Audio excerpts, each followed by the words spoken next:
I now call to order the regular town board meeting for the town of Arundecoit, October 20th, 2020. Visitors are invited to join the board to rise to recite the Pledge of Allegiance. Pledge allegiance To the flag of the United States of America and to the republic for which it stands, one nation, under God, indivisible, with liberty and justice for all. Roll call. Councilwoman Freeman. Here. Councilman Perdiccone. Here. Councilwoman Romeo. Here. Councilman Weiner. Here. Supervisor Seeley. Here. Attorney for the town. Here. Thank you. Good evening, everyone. Good to see people back in the Broderick Room again. Our visitors, thank you for wearing masks. Our ask is that if you are seated, we ask you to try to keep the mask on as much as possible. I know we are socially distanced, but just to the best we can, try to keep the mask on. You'll probably see me putting mine on and off as I'm speaking to the best I can. It's an incentive for me to talk less, so that's a good thing for the people of Arundecoit. We do have actually 8 public hearings tonight. They begin at 7:35 under town law, so we're going to try and get through a lot of our agenda before those begin. Those are done in sequence. We have a few members of our public. If you've signed up for the public hearings, great. If you're a party to the public hearings, that's fine too. We'll make sure we call you up and recognize you when the public hearing takes place. Before we get started, I wanted to point out one just community announcement, and then we have a few proclamations that the town board is going to adopt via voice vote. I just want to let people know early voting is starting this Saturday and will run through next Sunday. We are having it this year at the Arundecoit Public Library. We do expect a very high turnout, and over the course of those 8 days, probably several thousand people voting at our town library. The hours do vary by day. I encourage you to go to, there's a variety of places where the hours are listed, but monroecounty.gov at the Board of Elections website has those for you. There's also other polling places for early voting throughout the community, the county, I should say. In fact, I actually live closer to one located in the city of Rochester. Nevertheless, I'll be voting in the town, but there are a lot of, I believe there's 12 now throughout the county. So we encourage people just to, if you're, of course, to vote absentee if that's your method you choose. If you want to beat the lines of the huge crowd on Election Day, there's 8 days you can pace early voting, or you could choose to do it your traditional way on Election Day. I know a lot of people still want to vote on the first Tuesday of November. So that's just one thing I wanted to get out of the way. We have 2 proclamations. The first is one that we've passed before, but I wanted to pass again to reaffirm our commitment to our drug prevention efforts here in Arundecoit. Drug Free Arundecoit together has worked for the past 4 years to encourage healthy living, healthy decisions amongst our youth, to curb addictive behaviors, drug addiction, and substance abuse. Red Ribbon Week is something that is recognized nationally, I believe worldwide. It takes place October 23rd through the 31st of this year. I won't read the proclamation, but board members do have it on their desks and we're presented to them. I'll just take a motion to accept the proclamation. And a second? Second. This hereby would adopt October 23rd through the 31st of 2020 as being Red Ribbon Week in partnership with Drug Free Arundecoit together. All those in favor say aye. Aye. Opposed? The resolution is adopted, or the proclamation is adopted. I'm now going to, with a little preamble, turn to Councilwoman Freeman to read a proclamation that the board will adopt next. This year we've been talking a lot about diversity, equity, and inclusion. We've taken some steps to not just address the issue, but make sure that our town government is an organization that embraces those principles. And our goal is to have a sustainable modus operandus here in town to make sure that we are reflective of the diverse population we serve, and people of all levels of all types of diversity, whether they're cultural, ethnic, racial, gender, sexual orientation.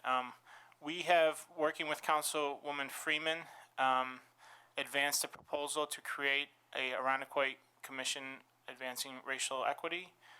It would somewhat mirror in structure that which has been done in the county, but focus on issues more relative to town government. Sir, I'm just going to ask if you're at your seat, just keep your mask on, please, if you're not talking. Thank you.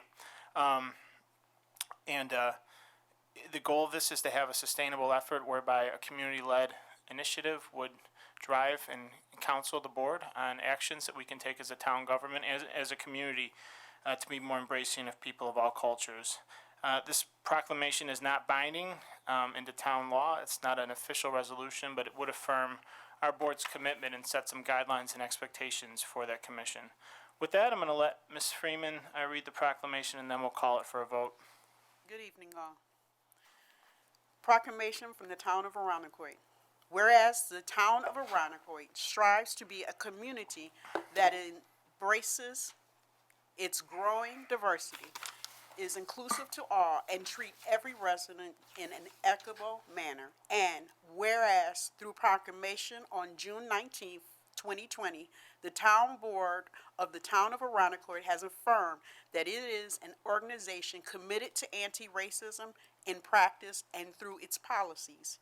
And whereas the town board wishes to develop policies, procedures, practices, and programs that aim to overcome systematic and structural inequality. And whereas an organization that represents a diverse population like that of the town of Arundecoit must take a leadership role in helping the community at large combat racism in all forms. And whereas the town board wishes to utilize the passion, experience, and intelligence of stakeholders throughout the Arundecoit community to establish the objectives stated above. Now, let it be resolved that the town board supports the formation of the Arundecoit Commission Advancing Racial Equity, herefore known as ICARE, whose charge shall be to review, identify, develop, and recommend policies, procedures, and practices for the town board's consideration that will make the Arundecoit community more equitable. And let it be further resolved that ICARE shall have 3 co-chairs and be comprised of no less than 15 members, all of whom shall live in the Arundecoit community or be employees of the town of Arundecoit, and whose majority composition shall be persons of color. And let it be resolved that ICARE shall submit to the town board a report that recommends strategies and action items for town government to consider that will strive to accomplish its core objectives of diversity, equity, and inclusion. And let it be further resolved that the town board is committed to providing administrative support for ICARE and intends for this commission to be sustainable agent of positive change for the town of Arundecoit. So declared on this day, the 20th of October, 2020. Signed by Dave Sealy, Supervisor John Predacone, Deputy Supervisor Peter Wayner, Council Member Kimmy Romeo, Council Member, and Patrina Freeman, Council Member. Thank you, Councilwoman Freeman. She just read into the record a proposed proclamation. Do I have a motion to advance that proclamation? Moved. Thank you, Mr. Perticone, and a second from Councilwoman Romeo. Discussion? I just want to thank Patrina for her leadership. One of those chairs will be her. This is something that she's put a lot of work in, and I know the board feels strongly about this as well. The goal of this is to be sustainable. We will be announcing this in further detail on Thursday, and with information of how residents can get involved in the effort. All those in favor say aye. Aye. Opposed? The resolution is adopted. We did not receive any public input via email.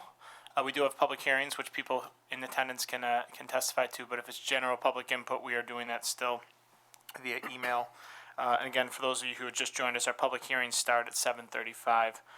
We will begin those promptly at that time. We can now move into the financial report. Madam Comptroller? Thank you. The 2020 financial results as of September 30th. 75% of the year has elapsed, and the town's total expenses, actual expenditures, and encumbrances of $25,018,000 are lower than budget at 67.8%. Actual expenses are $22,608,000, or 61.3% of budget, and encumbrances are $2,410,000, 6.5% of budget. Typically, encumbrances are still sizable at this point of the year as departments continue to commit to services, supplies, and commodities that will be needed for the remainder of the year. The general fund total expenses of $14,564,000 are below budget at 66.2%. The actual expenditures total $13,614,000, or 61.9% of budget, while encumbrances account for $949,000, or 4.3% of budget. Overall, the total expenses of the three highway funds are $4,180,000, or 76.6% of budget, just slightly above the 75% of the year that has elapsed. Actual expenditures are $2,963,000, or 54.3% of budget, and encumbrances total $1,216,000, or 22.2% of budget. The costs continue to be driven by considerable expenses and encumbrances for gas, fuel, road salt, equipment parts, and road paving. The library expenditures are lower than budget at 64.6%, a year-to-date total of $1,752,000. Expenses in the sewer fund of $2,838,000 are below budget at 67.6%. Actual expenditures are $2,729,000, or 65.1% of budget, and encumbrances are $108,000, or 2.6% of budget. Stormwater drainage expenses are approximately 65.9% of budget, a total of $825,000. Actual expenditures total $769,000, 61.4% of budget, and include a Vector truck purchase of $386,000. Again, this month, the expenses excluding encumbrances for the town, as well as the three major funds, are less than the 75% of the year that has elapsed. The actual expenditures percentage, exclusive of encumbrances for the town, is 61.3%. The general fund is 61.9%. Sewer fund, 65.1%, and the collective highway funds is 54.3%. The general fund has received revenue of $15,728,000, 72.3% of budget. Real estate tax of $11,185,000 has been collected. 101% of payment in lieu of tax revenue of $257,000 is in. The town has recorded 5 months of sales tax revenue in the amount of $1,604,000, or 31% of budget. $341,000 of franchise cable TV revenue has been received, representing the first half of the year, and mortgage tax for the first quarter of $249,000 has been received. Per capita state aid of $613,000 is scheduled for payment in December. Regarding the entire town, $28.6 million, or 79.2% of revenue and appropriated fund balance has been received to date. Approximately $17.5 million is from real estate tax. At month end, the library has confirmed revenue of $2,589,000, 95.7% of budget. 82.8%, or $4,497,000 of revenue has been received by the highway funds. 100% of the sewer fund revenue of $4,149,000 is in. Stormwater drainage has also verified 101% of its budgeted revenue, $849,000. Page 3 of this report presents the third quarter year-to-date summary in comparison to the prior 6 years. As a reminder, the 2017 percentages are skewed by fire-related activity. Regarding expenditures by fund, which are shown on the top third of the page, the overall 67.8% of the budget spent and encumbered is slightly lower than prior years.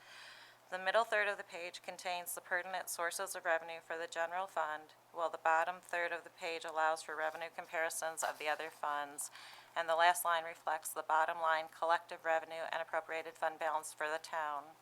The 2020 general fund revenue reflects 72.3% of budget received to date, lagging slightly behind prior years. The primary This is primarily due to COVID-19 and the New York State on pause executive order. This is most evident in the recreation fees, which were reduced approximately 40%, and court fines, which were reduced about 23%.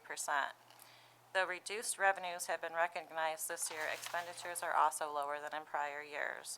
The per capita state aid of $613,000 has not been received yet. In 2019, per capita state aid payment was rescheduled from September to December. The revenue and appropriated fund balance for the town as a whole is 79.2%, on par with the 2019 budget year, but lower than prior years. The highway, sewer, and drainage funds are performing on par with prior years. This concludes the financial report for the month of September 2020. Thank you, Comptroller Marsh. Any questions or comments on the financial report for the Comptroller? Hearing none, take a motion to accept the financial report. Moved. In a second. Second.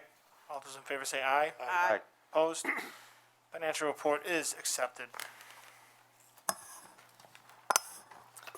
Approval of minutes, September 8th, 2020, workshop meeting. Motion. Moved. In a second.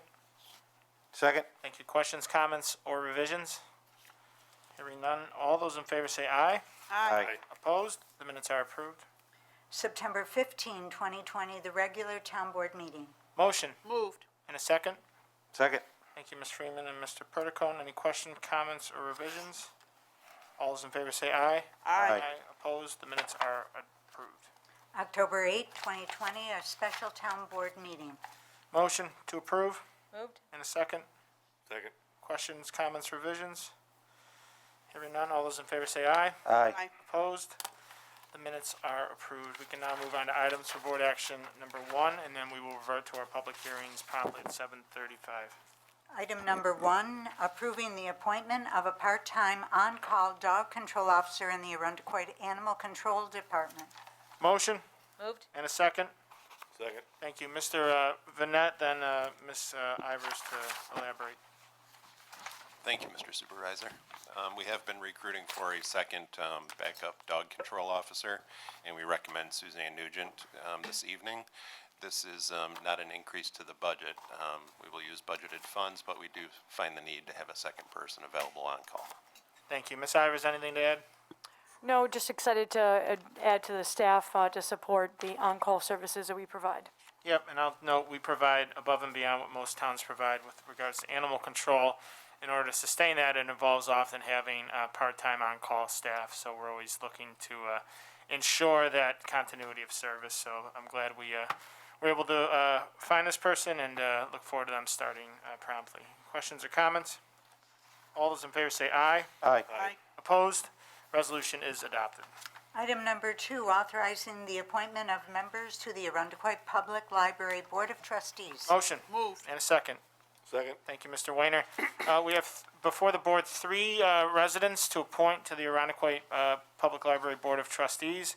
One is filling a vacancy that was created by a resignation earlier this year of Michelle Beachy, who served for several years on the board. The Library Board of Trustees did vote to expand their membership by 2 members, as they're allowed to do under state education law. They did so earlier this year. We went through a process through COVID where we solicited interest and interviewed several credible candidates, and a interview committee consisting of a few of the Library Board of Trustees, Councilwoman Freeman, myself, are recommending Betty Brewer Johnson, Rachel Snyder, and Phil Harriman for terms to expire October 20th, 2023. I will say the Library Board does a good job setting, providing and laying out what they want and what skill sets they're looking for, and we're confident that these 3 individuals meet those skill sets in a variety of manners. So we had good interest as always from the community. I have to remind people these are unpaid positions, but they want to serve nonetheless, and they do a great job, and we're proud of our library board. So I'm happy to advance these 3 residents who will be sworn in promptly tomorrow by our clerk in time for their first library board meeting tomorrow night. Any questions or comments? All those in favor say aye. Aye. Opposed? And the resolution is adopted. Item number 3, approving the appointment of a full-time provisional office account clerk in the Arundecoit Recreation Department. Motion Motion. Thank you. In a second? Second. Thanks. I'll just note, the agenda does say provisional. This should be permanent. The resolution does say permanent, so we're comfortable not having to amend the agenda as the resolution in chief does say permanent. With that, I will kick it over to Mr. Vanette, and if she wants Miss Hall to elaborate. I know she's not in front of a microphone, so maybe Mr. Vanette can handle this one. Sure, thank you. Actually, due to a retirement in my department, I'd actually like to thank Diane Fluke for her years of service with the town. Diane has done a wonderful job, but we also have a very qualified candidate working over in recreation, and Denise Ramos has accepted a lateral transfer over to HR. That creates a vacancy in recreation. So we recruited for this position off of the newly eligible list that was just created, and Rebecca Sheldon is reachable immediately, and we'd like to appoint her. Thanks, Jason. I'll try to elaborate, and Katrina, if you have anything to add, you can hop up to the mic if you want. But, this is a position that for a number of years was split between parks. With the growth of our recreation department, particularly with the community center, which, residents are just very excited about. Can't wait. We're constructing it. It's going to exponentially increase the number of services we do, and we're very excited about it. But it's going to have increased billing demands for that department. It's going to operate more in an entrepreneurial model, have more activity. As such, we felt the need to create a full-time position in this regard, and we canvassed the list and are happy to recommend bringing Ms. Sheldon aboard. Good? Okay. We're trying our best here with social distancing. Any questions or comments from the board? Hearing none, all those in favor say aye. Aye. Opposed? Resolution is adopted. Item number 4, approving the appointment of 2 acting police lieutenants in the Arundecoit Police Department. Motion. Moved. And a second. Second. Thanks. Jason and then Chief. Or do you want to just take this one, Chief? Okay. Can you just make sure you're talking to the mic? That booming voice. These temporary appointments will fill vacancies due to recent hiring and promotions. There's currently no civil service list related to education, local exams, and that started moving acting lieutenant. There'll be a rotational basis, giving all the candidates equal opportunity. We're going to start with Seabury as the tiebreaker. So tonight I'm submitting Sergeant Ken Gordon and Sergeant Andrew Whitaker for consideration. They are the two most senior sergeants in the department. Sergeant Gordon with 7 years experience as a sergeant, Sergeant Whitaker with 3 years experience as a sergeant. Thanks, Chief. We find ourselves in a little dynamic time with the department. At present, we only have 1 lieutenant, and we have a lack of a civil service list for lieutenant. And we have no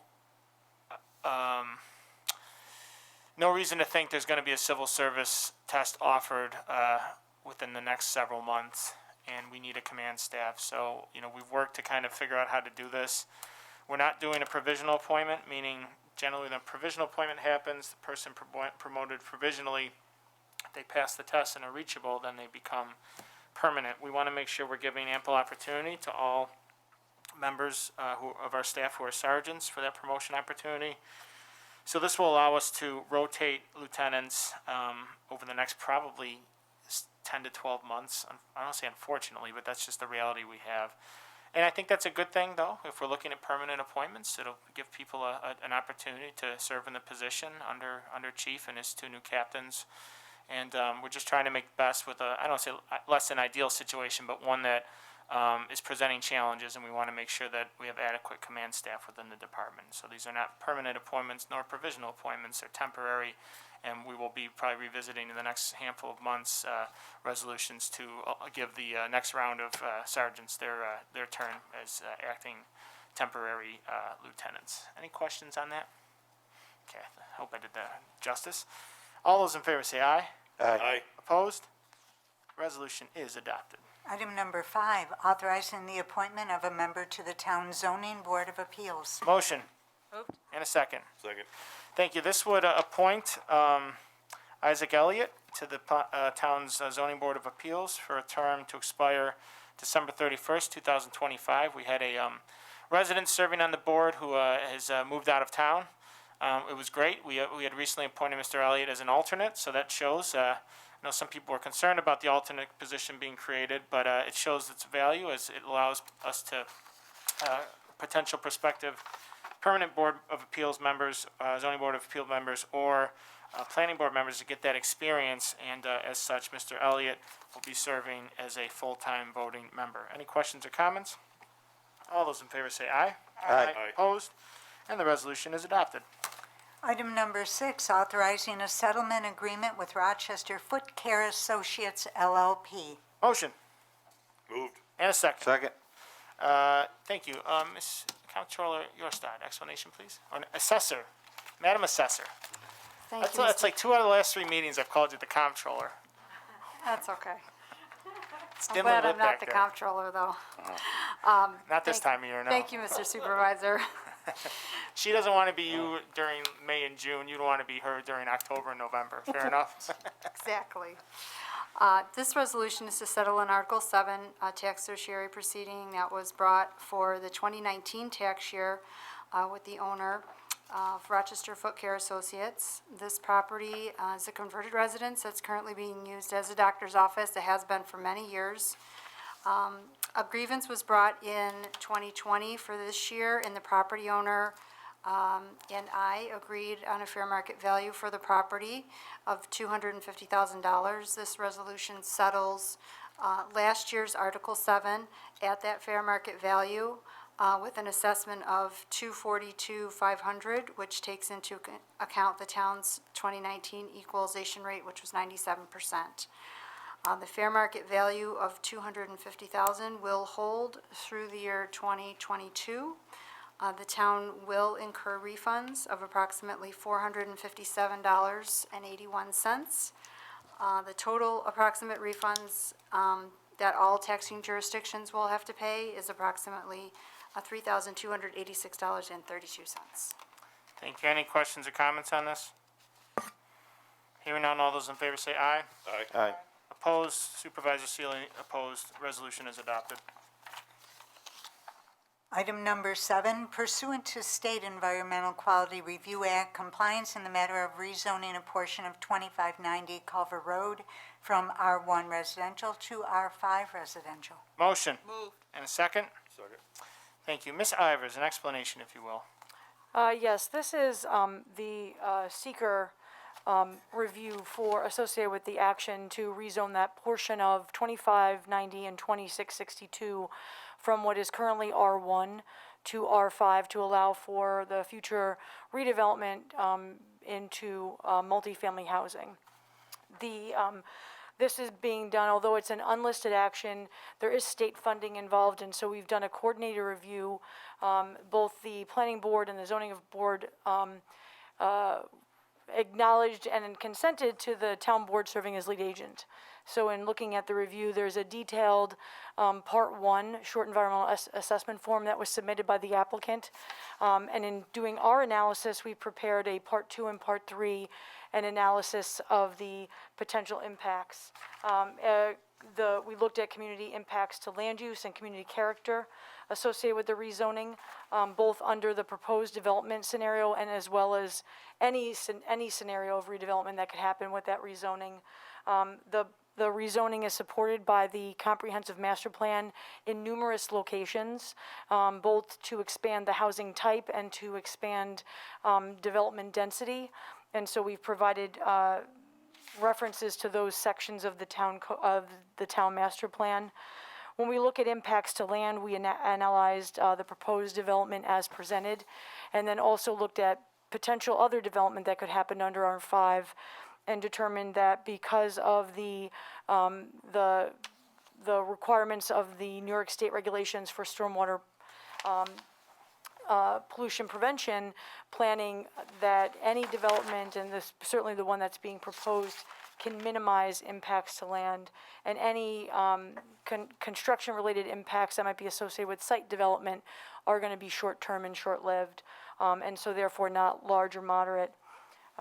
There was a detailed traffic analysis that was performed that's included as part of the evaluation, and this particular project does not rise to the level of generating enough trips to warrant even further study or potential mitigation. There are site plan review modifications that could even improve the conditions as presented, but it was not deemed a large or moderate impact by New York State DEC standards.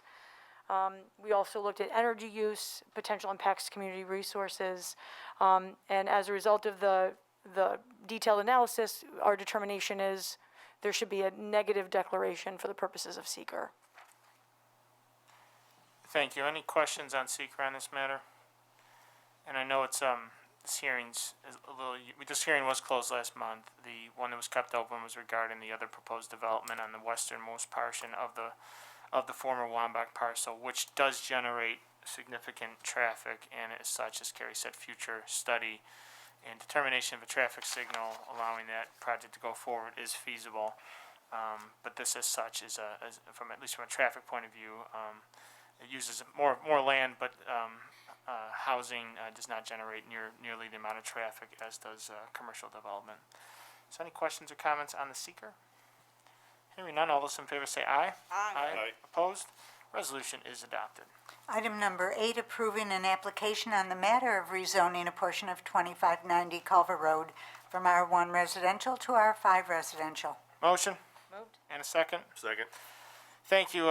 This proposed resolution would approve the rezoning of a portion of land located at 2590 and 2662 Culver Road from R1 residential to R5 residential.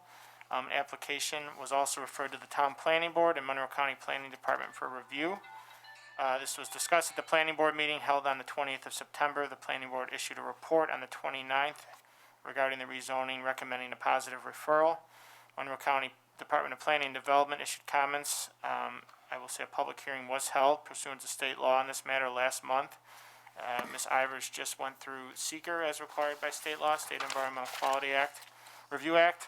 And the recommendation is that the proposed rezoning is consistent with and furtherance of the goals and intent of the town's comprehensive plan adopted by the town board in October of 2014. I just want to thank the applicants for bringing forth this proposal. I think it's a good reuse of this parcel. Carrie didn't mention the intent of it because she focuses on land use, but the target end user of this would be for members of our workforce, what we characterize as the working poor or middle-class workers in our community, particularly targeting healthcare workers. In a time, I think, when national leaders are calling and throwing out dog whistles regarding rezoning, saying that people in the suburbs need to fear for their lives, I hope that this board's action sends a message that here in Arundecoit that we'll have none of that rhetoric, and in fact, we embrace a variety of housing opportunities. And I will note, over the past 3 years, the median sale value in Arundecoit has gone up 38%. I highly doubt income has gone up anywhere near that, if not during the recession, decreased collectively. So we want to make sure our community is one that is open and welcoming to all people of all income levels.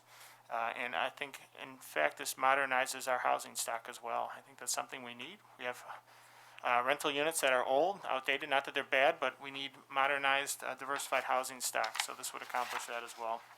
So I'm happy to support this and encourage my board members to vote yes as well. Any questions or comments? All those in favor say aye. Aye. Opposed? Resolution is adopted. Item number 9, calling for a public hearing on a proposed local law to amend Town Code Chapter 235, Article 4, RR, R1, R2, R3 residential districts.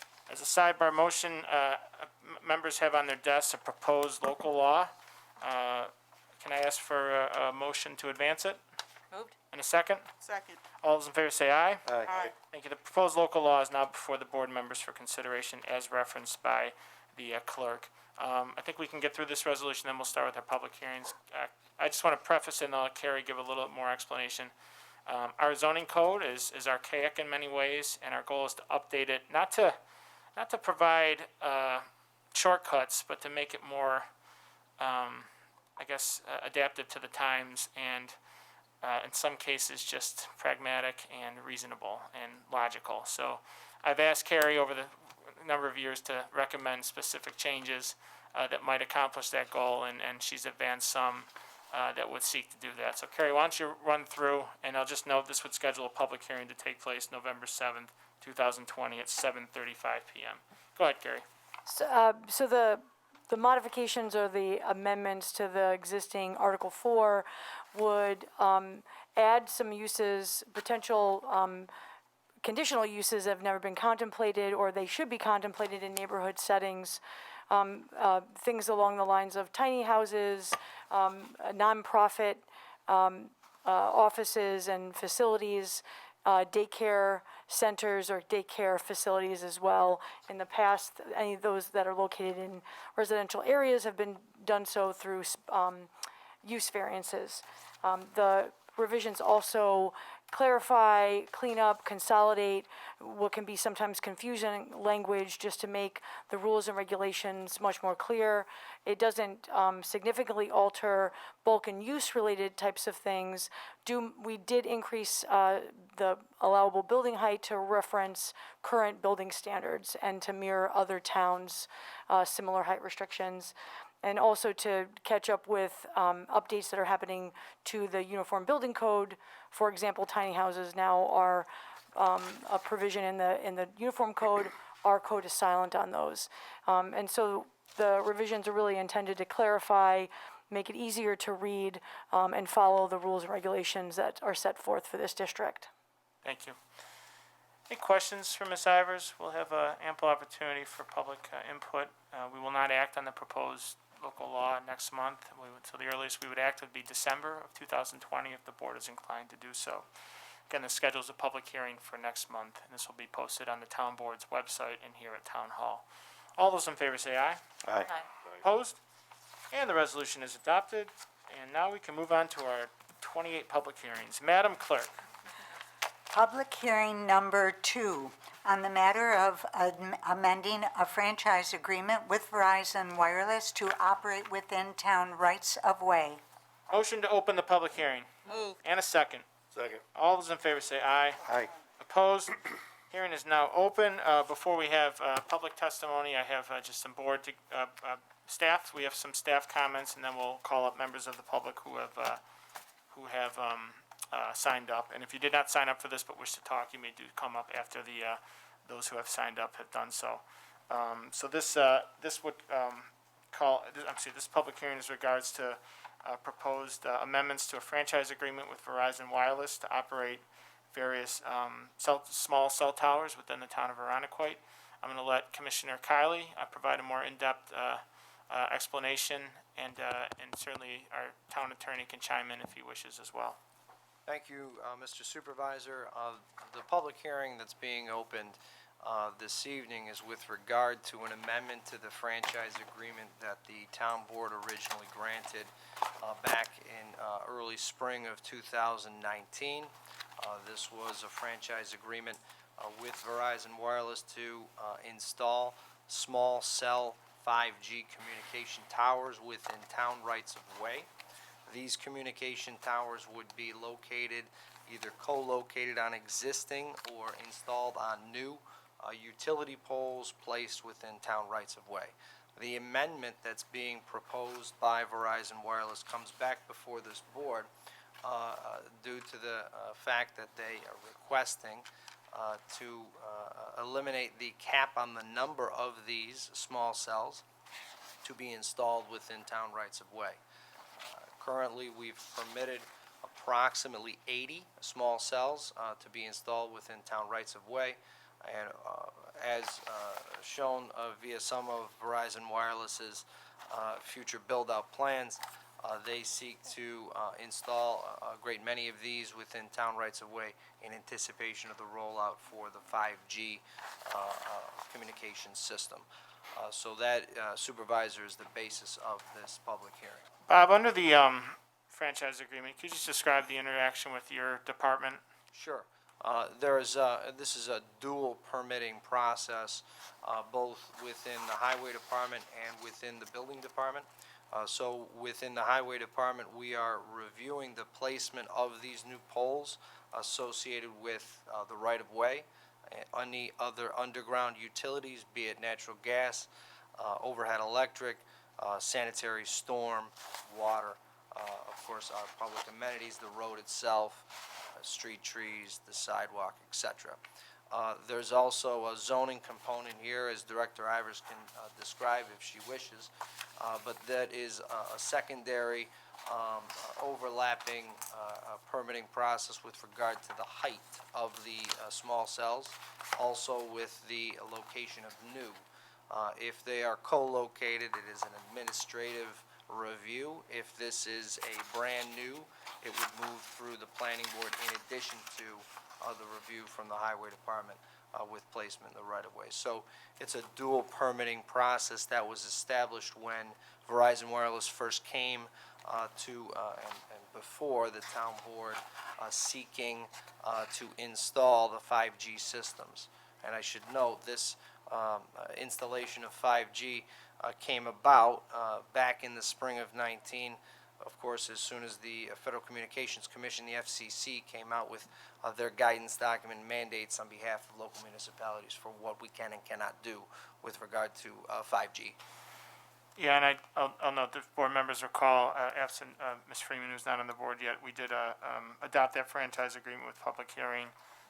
Put a lot of effort into it, and I will say, you know, it's been an example actually for other towns to mirror and follow. I know a lot of other towns have asked not to copy it, but if they're looking to confront this issue and deal with it and work with it, they've used and borrowed in a lot of instances from what we adopted earlier in 2019.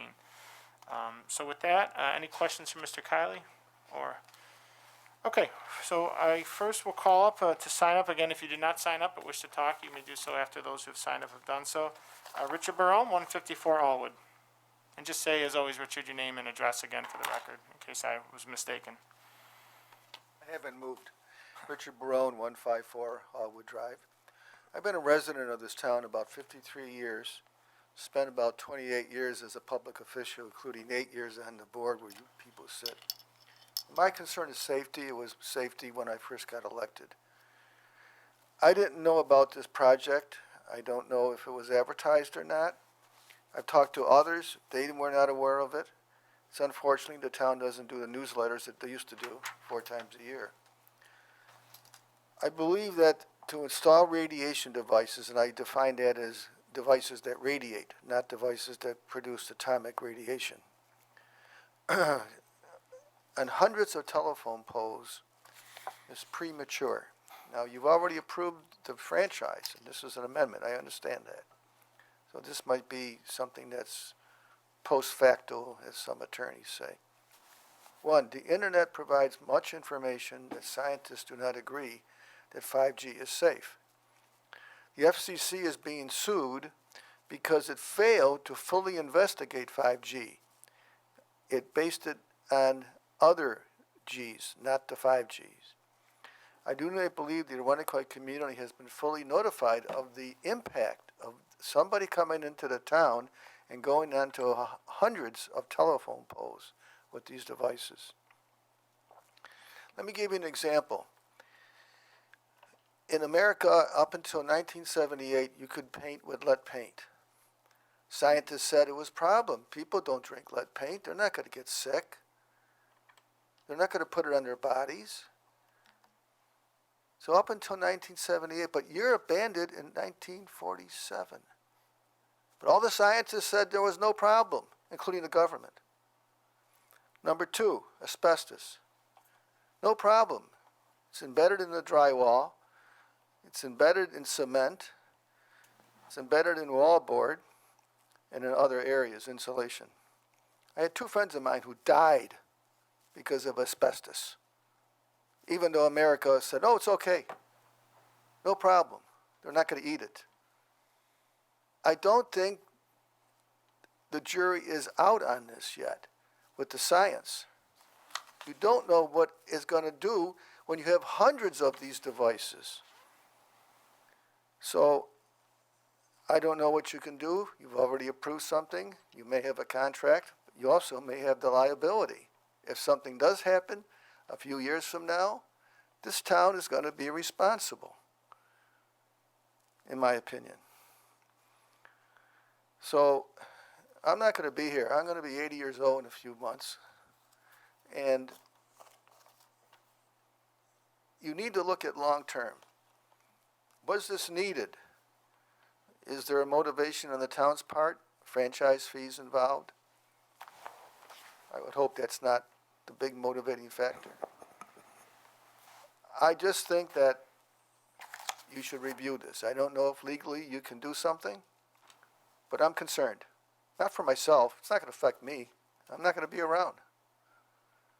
But, you know, I think this is the wrong direction. At least the whole town should have been notified of this. At least you should have had in the records some science. I'm going to do FOIs. I hope you looked at the science from both sides. By the way, science is not determined by a majority rule.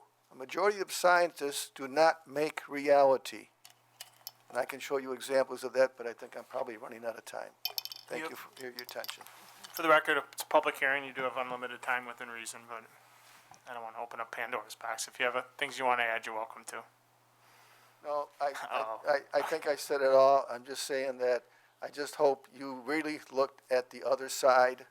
I've seen where scientists have been wrong. Scientists, by the way, were wrong about ulcers. For years and years, they said ulcers were created in your stomach, in your esophagus, because of the food you ate. You ate too greasy foods and so forth. One medical doctor out of the hundreds of scientists didn't assume that.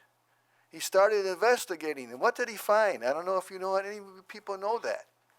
What did this one medical doctor find was the cause of ulcers? Anybody? A bug, a bacteria. Everyone else was saying it was the food. I remember it. I used to read the paper. I carried the newspaper back in the 50s. I'm that old. So, science, reality, is not determined by a majority of scientists saying something. They reversed themselves. They changed their ideas. So, only because there's a small number of scientists saying that this 5G is a problem, that should not matter. Majority doesn't ruin science. Thank you. Thank you, Mr. Barone. Next up is Carol LaRosa.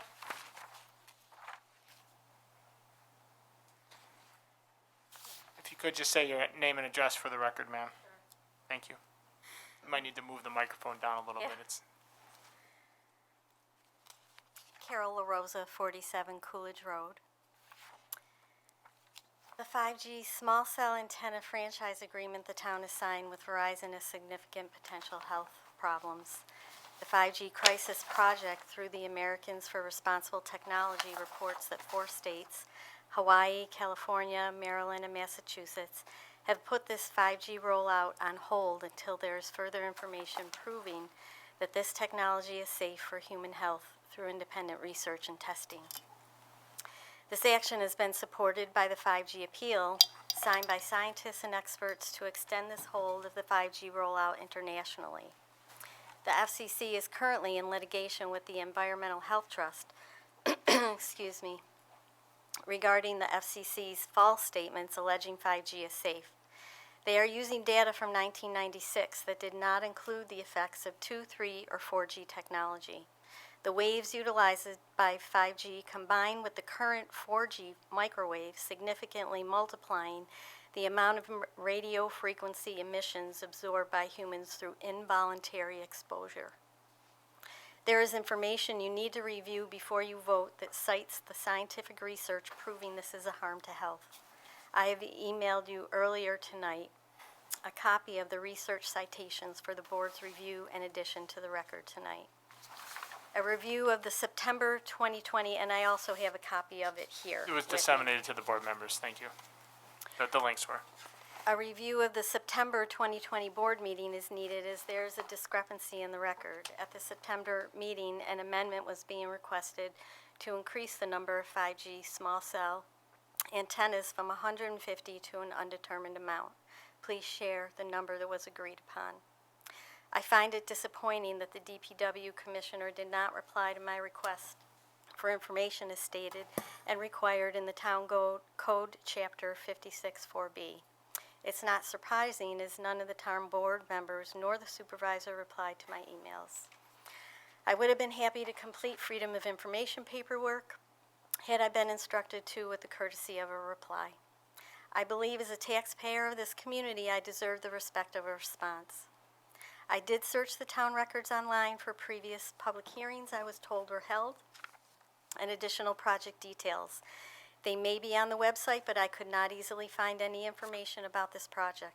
I have spoken to neighbors, friends, and interested parties, and nobody else knew that this project was taking place. This makes me wonder how effective your current notification process is. I ask that you make this process more transparent for residents.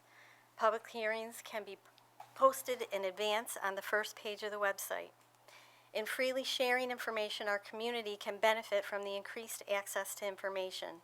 Transparency is especially important when we are talking about health and safety issues. A comprehensive review of the scientific research is needed and should be shared with the public. The 5G project will impact the people of this community both now and in the future. Please do not move forward with this project until you do your additional due diligence.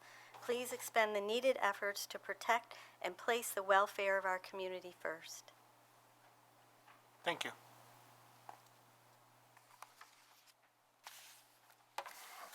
Anyone else from in the audience wish to address the board on the matter? Mr. Supervisor, Yeah. Town Attorney speaking. Yeah, sure, Andrew, go ahead. I just want to caution the board that federal law preempts the board from considering the health effects of 5G wireless when making a determination for the secret review of the franchise agreement. Specifically, I'm referring to 42 United States Code 332, Section C7B4. So long as the wireless facilities comply with federal emission standards, the town board cannot consider the health effects of radio frequency emissions in approving or disapproving a secret resolution. Thank you. Exactly related to the point about the data only being used from 1996 that does not include any research on 2, 3, 4, or 5. Thank you. And I will just say over the past 2 years since this first came up, we have done, and I think most board members have taken pride in listening to residents on this and looking at all sides of the science, and we listen. And no, you're shaking your head, but we have. Listening involves looking at both sides of the issue and making a determination based on that. And when we conducted that survey and that assessment last year, we did so with great care, and we took pride in that effort. And in approving the franchise agreement, took that into account. I think every board member takes very seriously when a member of our public presents to us an argument that they fear something is going to threaten their public health and public safety. This doesn't have anything to do with revenue. If franchise agreements could balance our budget, we would do them all the way. This has nothing to do with revenue. It has to do with a public policy issue that we've tried to address in the most thoughtful, reasonable way possible. And, we don't always get to control, and we have to deal with the hand that we're dealt. In this case, it was by the the FCC, and they were very bullish on it. They set very stringent guidelines on towns restricting their ability to really thumb up or thumb down these. So we wanted to take great care in doing these and make sure it was done in a responsible way. I can't change the fact that Verizon decided to come to Arundecoit and first. They've elected to come here probably because of our density as a town, as opposed to coming to other communities where there's less density. That was a good thing with Greenlight. Greenlight, which didn't require any franchise agreement, but their build out was quick. I suspect that's a similar reason because of with regards to this. So I just want to let you know, I take very seriously arguments presented to us, and in this case, I'm probably going to agree to disagree and feel comfortable moving forward, but we do so with great care and in a thoughtful manner. I will say that I have spoken with many, many residents. No one knew anything about this. And I would like to know what resident came and spoke. I asked that question in an email. I was not given a response. I asked for information about when the hearings were held. Everyone has told me they knew nothing about hearings. They knew nothing about this project. And I'm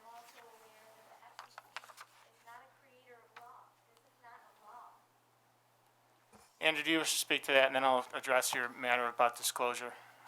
Mr. Supervisor, I'll quote directly from an act of the United States Congress. It's 42 United States Code, Section 332C7, and I'll quote it. No state or local government or instrumentality thereof may regulate the placement, construction, and modification of personal wireless service facilities on the basis of the environmental effects of radio frequency emissions to the extent that such facilities comply with the Federal Communication Commission's regulations concerning emissions. That's an act of the United States Congress.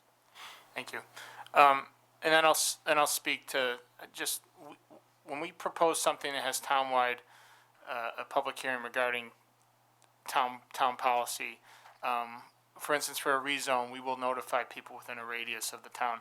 We are very active in posting information about all public hearings that take place. They're posted on the old school manner on the bulletin board, but also aggressively on our town website and promoted through social media.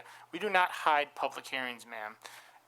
I do regret often that not everyone is aware of a public hearing that takes place if it amends town policy. We do and go out of our way, more so than most other towns in this probably state, in making sure our residents are aware of the public hearings taking place that impact their lives. So I will hang my hat on our record of disclosure and transparency in any manner. Ma'am, if you, I can invite you up to speak, but I'm not going to do this back and forth all night, okay? You can come up and speak if you'd like. And then we're going to have to close the public hearing because we can't just engage back and forth all night. But you're welcome to address the board if you have a retort. There were several residents that I spoke to indicated to me that they follow very closely the news of the board and the town, and they knew nothing about these hearings, knew nothing about this project coming here. Okay, and if that happens, it's, again, I regret if people do not know, it's not because we are hiding public hearings. We go out of our way to notify, we notify the media. If the media doesn't always publish every public hearing we have several dozen public hearings every year. And we go out of our way to make sure that we are transparent and forthcoming about the information regarding those public hearings. Why wasn't I responded to when I asked for information about that? I can't answer that, and if that was the case, I can look back into that and try and get you information. I do regret if that was the case. That's never our intent not to respond in that manner. I'd have to look back to see where the email was of what correspondence took place. I can re-forward it to you, but I am imploring you to be compelled to check this information out. There are 20 pages here of scientific research that has been done that proves that this is harmful to our health. Okay, 20 pages. thank you.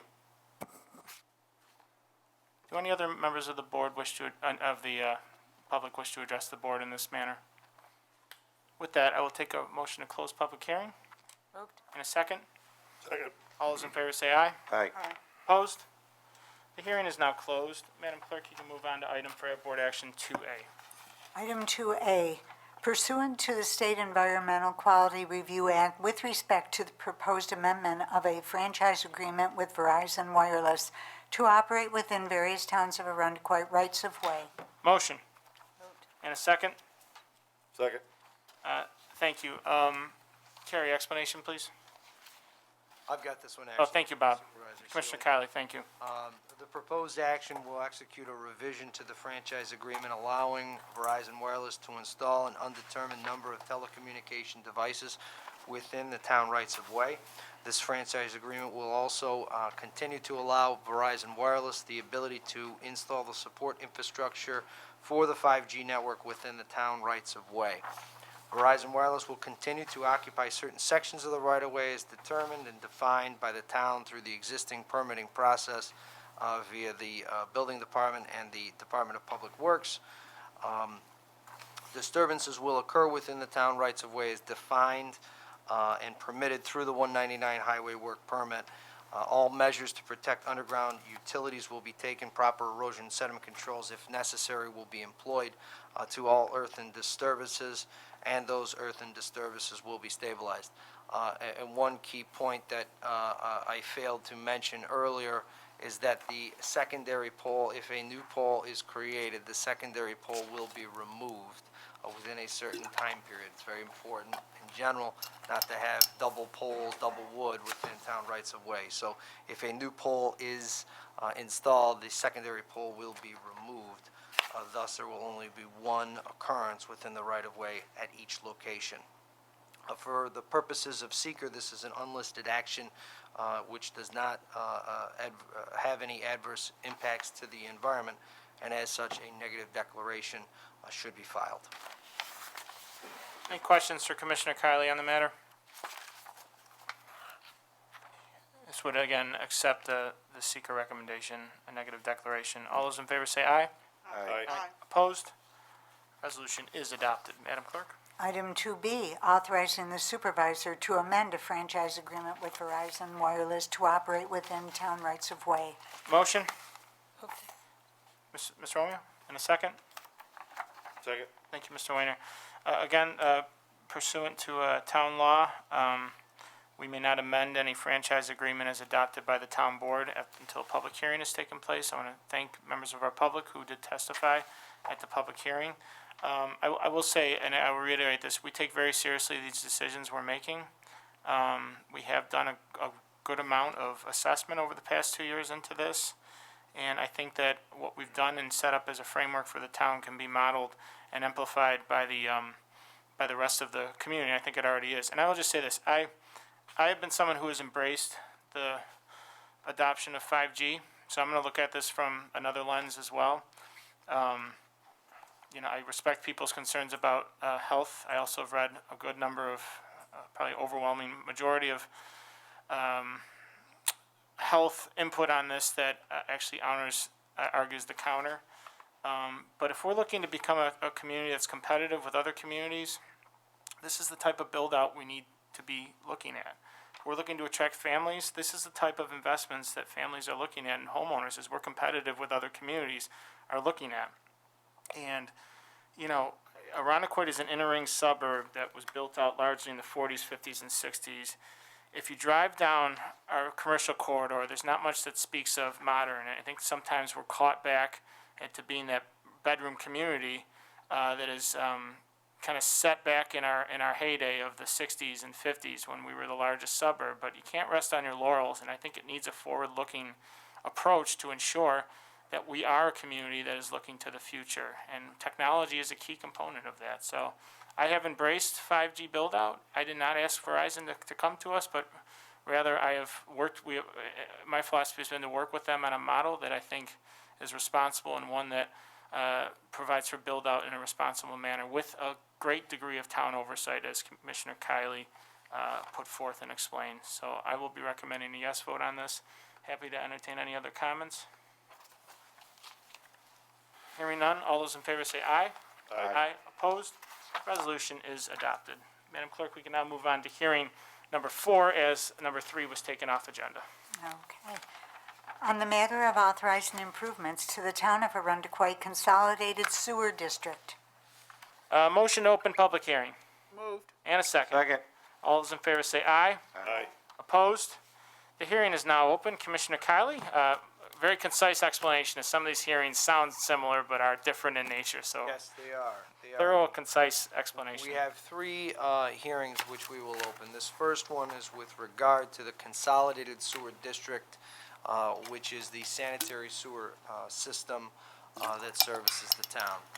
We seek to bond $500,000 pursuant to Section 202B of town law. We must have a public hearing.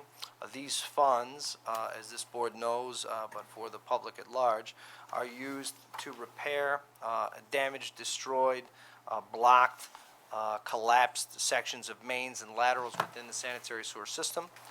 This board just last year bonded a similar dollar value, and we have moved through and repaired or replaced many different sections of main and nearly over 50 sections of laterals which have become either destroyed, damaged, collapsed. So this would bond funds within the Consolidated Sewer District for the purposes of the construction of new sewer mains, repair of collapsed sewer laterals.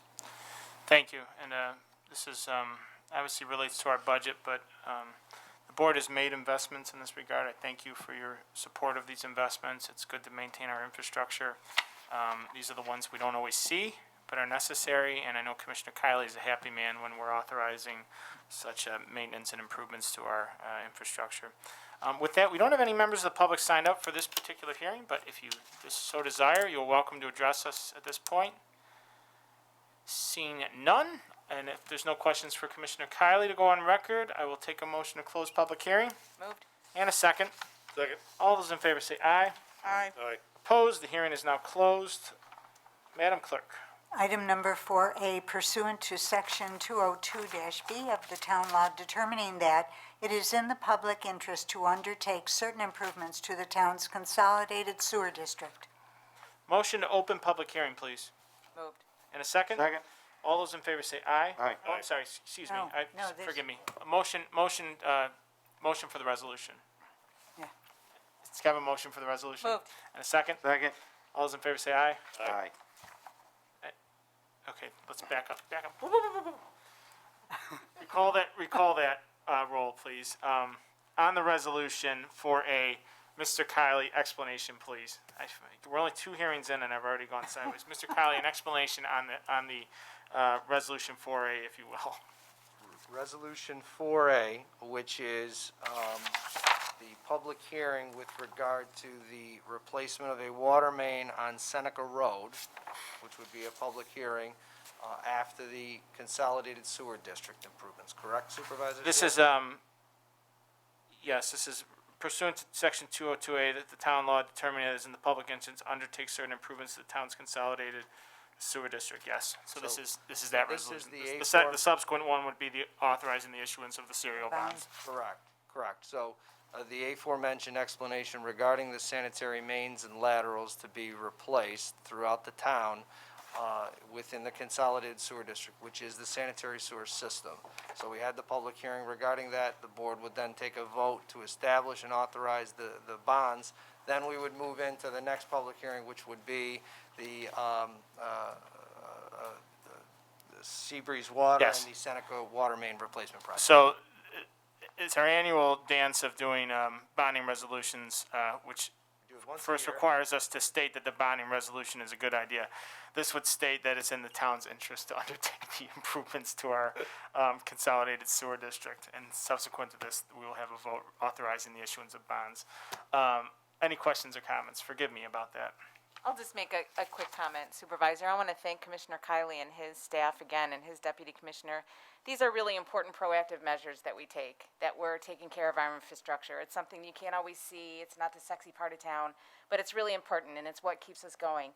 And when we don't take care of these things, and then we have high water, lots of rain, or other things going on, then all of a sudden we're faced with huge repairs. So I just want to say hats off to your forward thinking, and thank you, Supervisor.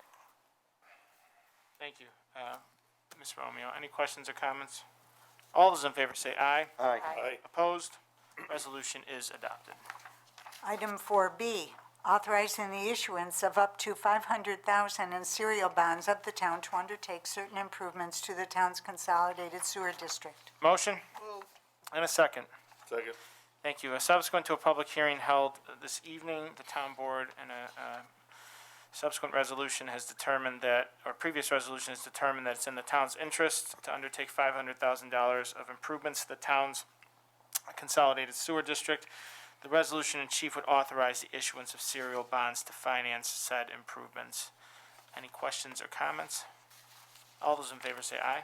Aye. Opposed? The resolution is adopted. Public hearing number 5 on the matter of authorizing financing for the replacement of the water main along Seneca Road. Can I have a motion to open public hearing? Moved? And a second. Second. All those in favor say aye. Aye. Aye. Opposed? The hearing is now open. We have, I think, a few members of the public here to testify in the hearing. First, I'm just going to ask Commissioner Kiley for an explanation, and board members, if you have questions for the commissioner, at this time you can ask them, and then we will invite the members of the public who have signed up to speak. Very good. Bob, Thank you, please. Supervisor. Thank you, Supervisor Sealy. This project would finance the reconstruction of a water main on Seneca Road.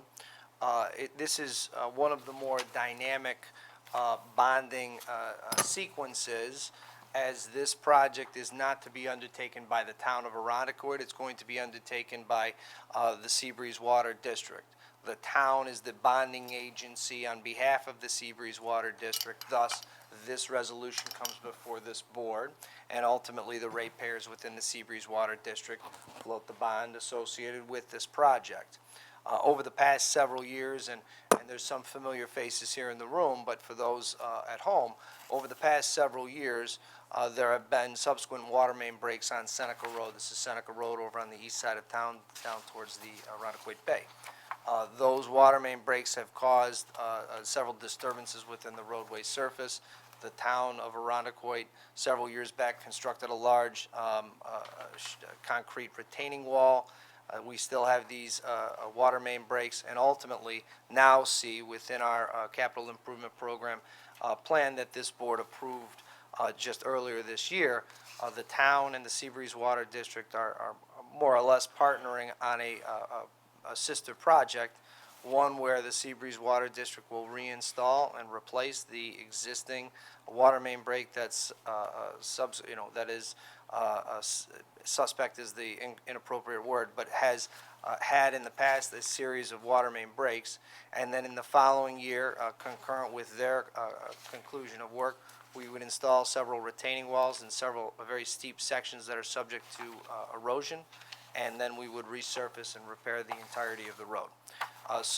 First things first, and in order of operations, this bond would fund $500,000 for the establishment of and construction of the new water main for the entirety of Seneca Road. The Seabreeze Water District has retained Labella Associates as their architect and engineer. They will have an engineer inspector on site during the construction project. The map plan and report, which was submitted to Seabreeze Water District and ultimately to this board, articulated the cost per ratepayers within the Seabreeze Water District boundaries. So with that, that is the subject before this board this evening. Thank you, Commissioner. Any questions for the Commissioner on this? And I'll note this, this is unique in the sense that, and Town Attorney, correct me if I'm wrong, Seabreeze Water District is technically a special district of the town. It's not the most commonly used model. As such, it's one of the few special water districts, I think, remaining, at least in this region.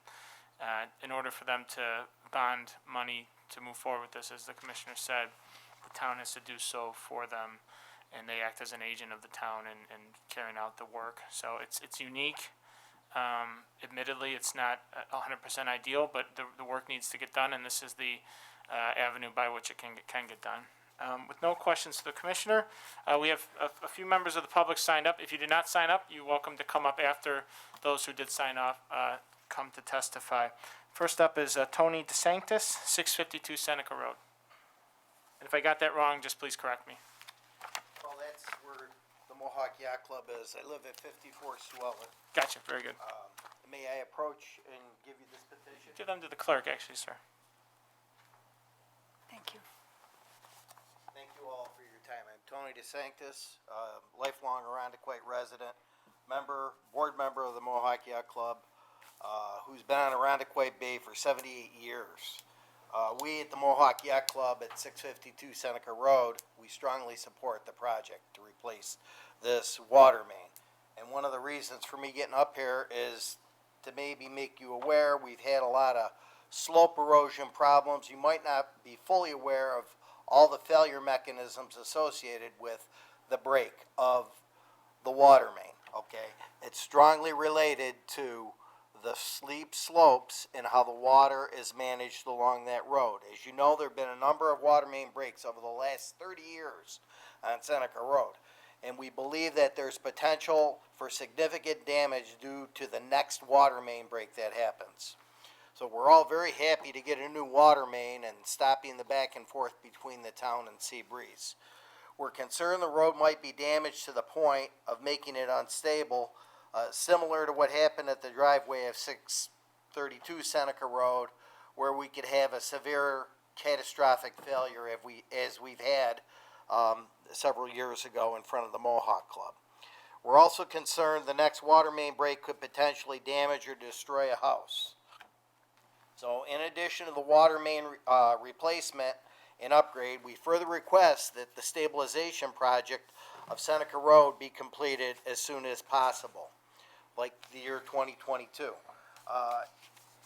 In 2006, Assemblyman Joe Morelli and Arundecoit Supervisor Mary Ellen Hyman, they secured $600,000 from the state's multimodal program for Seneca Road erosion and mitigation. And then Highway Superintendent Marty Piazzu went in a Democrat and Chronicle article stating that they've had significant problems with slope erosion for the past 20 years. Now, this was in 2006. So what you have in front of you is what Labella put forth in 2006 to stabilize the road. So areas 1 and 2 are anchored retention walls. Areas 5, 3, and 4 never got completed because there were insufficient funds. So areas 3, 4, and 5 include fill areas as well as additional anchored retention walls. So we are requesting that this project, there's not 7 people living down there, you guys, there's hundreds. Okay, it's a very special place in Arundecoit Bay. And in the summer, there's a lot of people that go down between the Newport Yacht Club and the Mohawk Yacht Club. So we believe that having the stabilization project is critical to protecting the road and the houses themselves, as well as the water main. So we really would like you guys to look at that project. I know it's a lot of money, but it's not just 7 people that go down there and utilize that resource. Thank you. Thank you. Next up is, I believe it's Monica Mansky. You good? Ditto? Okay. Bill, I can't read it. Bill? It's Appleton, but by the way, I'm kind of with Tony, so. Oh, wow, the collective, okay. Is anyone who's come subsequent, after the sign-in wish to address the board? Come on up, miss. Just please state your name and address for the record if possible. Priscilla Inversia, 676 Seneca Road, Hello. the very bottom. Can't go any further.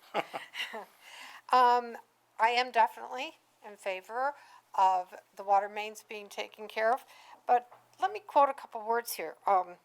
We talked about earlier, and I quote, you said, when we don't take care of things and that many things are unseen.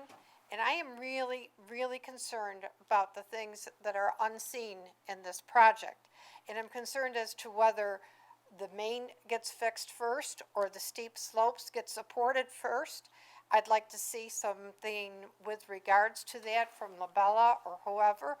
I'm a little bit familiar with construction, not necessarily water mains. If you had brought Frank with you, I would have shut the microphone off, so Well, thank you. I was tempted, but he's in California tonight, He would have or I would filibustered. have brought him. Okay, good.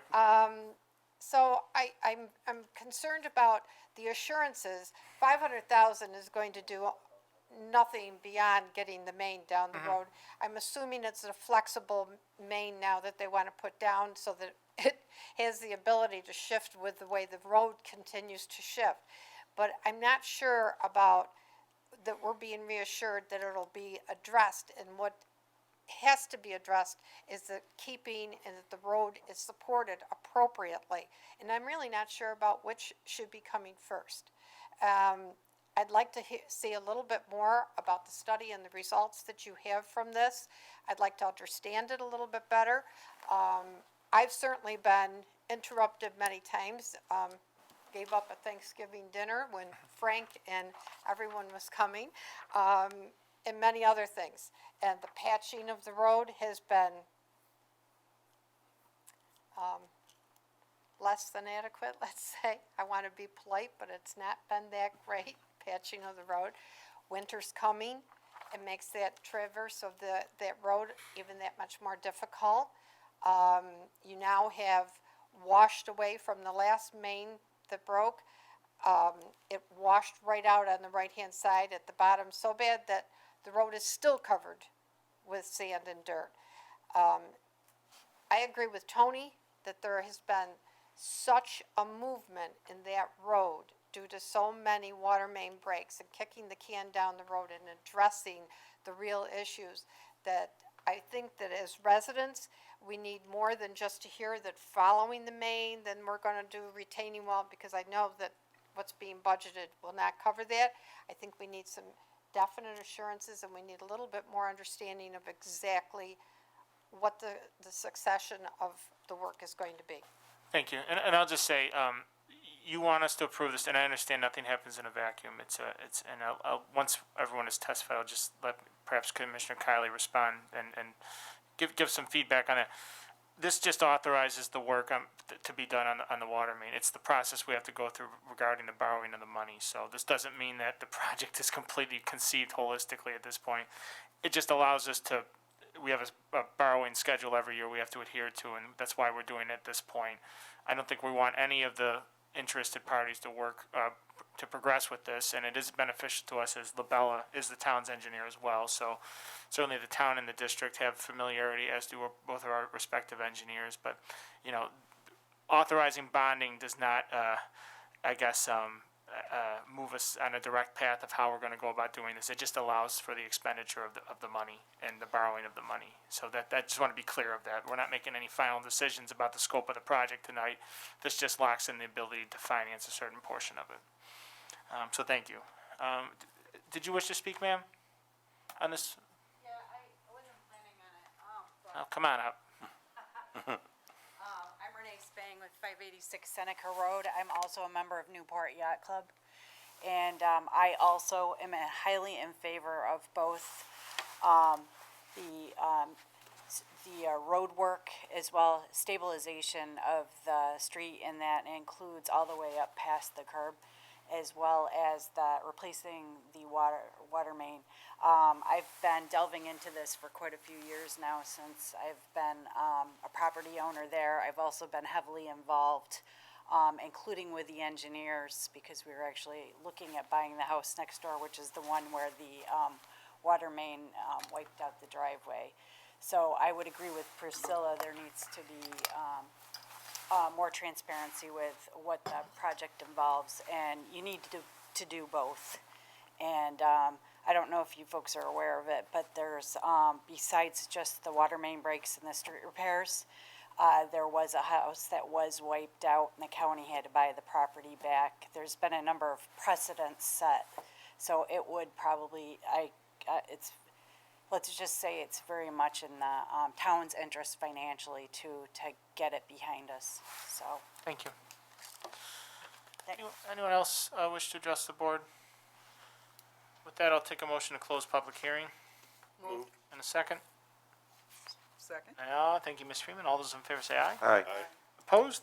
Public hearing is now closed. We now move on to item 5A. Madam Clerk? Item 5A, pursuant to Section 202-B of the town law, determining that it is in the public interest to undertake the replacement of the water main along Seneca Road. Motion. Moved. And a second. Second. Thank you. Ms. Bob, this is obviously the explanation, the title of this is self-explanatory, as we would deem this work is in the public interest to move forward. Why don't you just have a speak perhaps to just kind of the broader context of all of this? And I'll just, before you do that, I'll just want to just not reaffirm, but, you know, past practice is a predictor, I think, in this instance. And, you know, we have made investments with our steep slopes. They're not always, I don't want to say the funnest investments to make, but they are necessary. We're a town that has many steep slopes. Just in the past 2 years, we've stabilized slopes along Pine Grove and Newport Road, and we do them as necessary. And I know it's a pressing need, I'll just say that, and one that we try and stay ahead of, and we will do that in this regard. But I'll let Mr. Kiley elaborate a little bit more. Thank you, Mr. Supervisor, and thank you to the members of the public that spoke. Absent Priscilla, I think we've all met in the past, and I've certainly been out on site the day before Thanksgiving. I think was the last time we had a significant occurrence out there. I had my 2 kids with me, but it needed to be out on site because of the dynamic nature of that road in general. And ultimately, you know, the I think someone mentioned it back and forth, or the finger pointing between the district and the town for years here, but ultimately, you know, the partnership that needs to be forged, that has been forged, is to get this done, ultimately. That's what needs to occur on this site at this project. So the sequence, this bonding resolution authorizes the $500,000 to replace the entirety of the water main within the capital improvement project plan, that the town board passed several months ago. It does include $1.25 million worth of funding for the stabilization of the slopes near the Newport Yacht Club, but both on the east side of the road and the west side of the road. That would be, I think a person testified, the continuation of a project that occurred back in 2008 when there was an occurrence where a house was in need to be demolished due to the severity of a water main break and the subsequent land sloughing event. Thus, this very much is in process, is in queue to be done and be done permanently. So ultimately, we don't have to, every time there's a water main break, I know that the superintendent of Seabreeze Water is out on site. Ultimately, we are alerted, and either I or senior staff are on site to review. You know, those breaks do damage and destroy the underlayment of the road, the blow sand that's ultimately underneath the road base, and then the asphalt surface that everyone drives on. Ultimately, public safety is critical with regard to the roadway surface itself, be it police, fire, ambulance. This is the first step towards ultimately having a safe roadway in perpetuity that is not just a Band-Aid, but is a total replacement. So this, again, bonding resolution does the water main first. We will then bond for the subsequent replacement of I guess I would not say the replacement, which would be the armament of the two side slopes in question further down on Seneca. At this time, Labella Associates is the design engineer for that project, in addition to the Seabreeze Water District project for the replacement of the water main, which hand in glove, we are able to get borings from this project that we would use for the next project. So it is, as the supervisor said, very convenient in that sense that the same architect and design engineer will be for both of these projects. So again, that's more of a sequencing and to answer some questions regarding this. Thanks, Bob. Any questions for the Yeah, commissioner? Bob, the water main, we looking maybe sometime in the spring? Yeah, so All right. timing-wise, so this process of bonding actually commences all the way back into July and August. And so we go through a lot of process to get to here. We're in October. Bond sale, we go through several different periods of time. We will actually sell the bonds in December. So ultimately, that will commence the engineering behind this, which I believe is already ongoing. I would need to confirm that with Lindsay Putnam, who, again, the Seabreeze Water District will undertake this. They will be in charge of the water main replacements within their jurisdiction.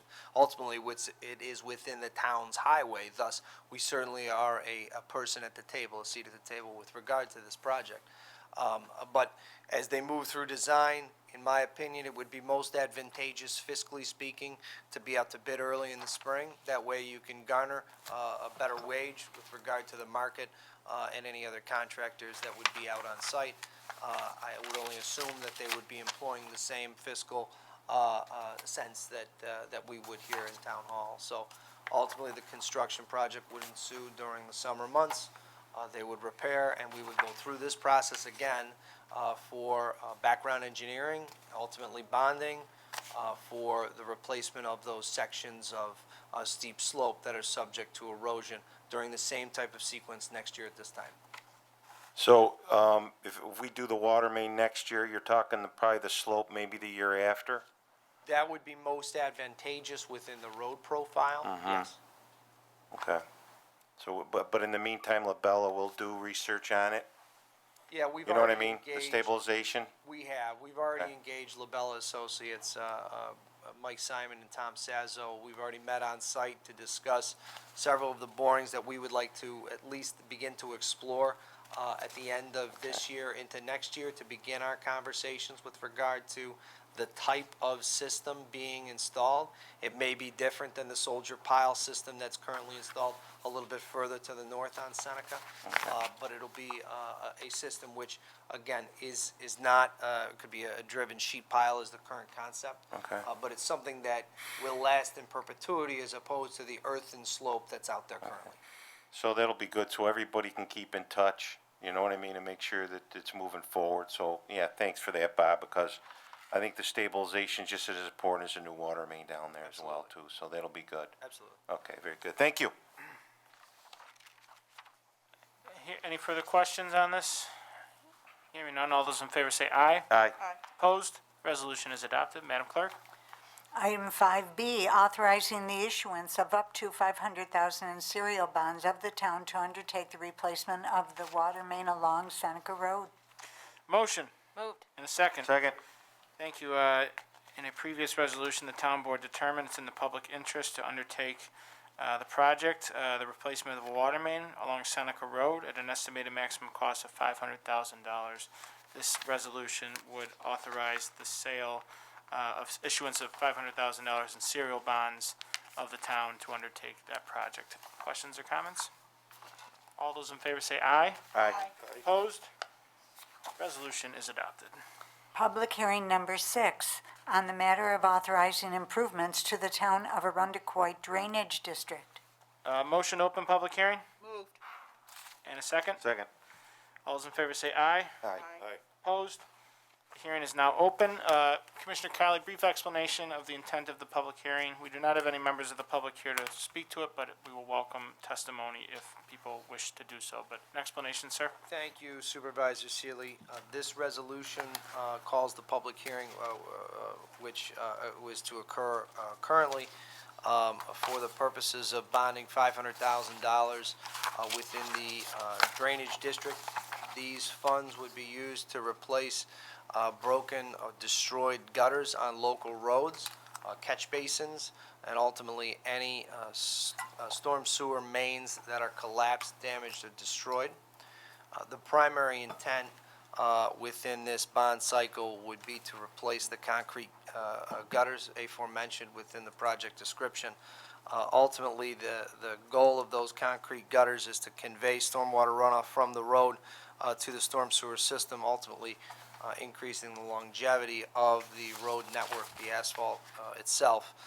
On many different streets, those concrete gutters are destroyed, heaved, cracked, paved over, etc.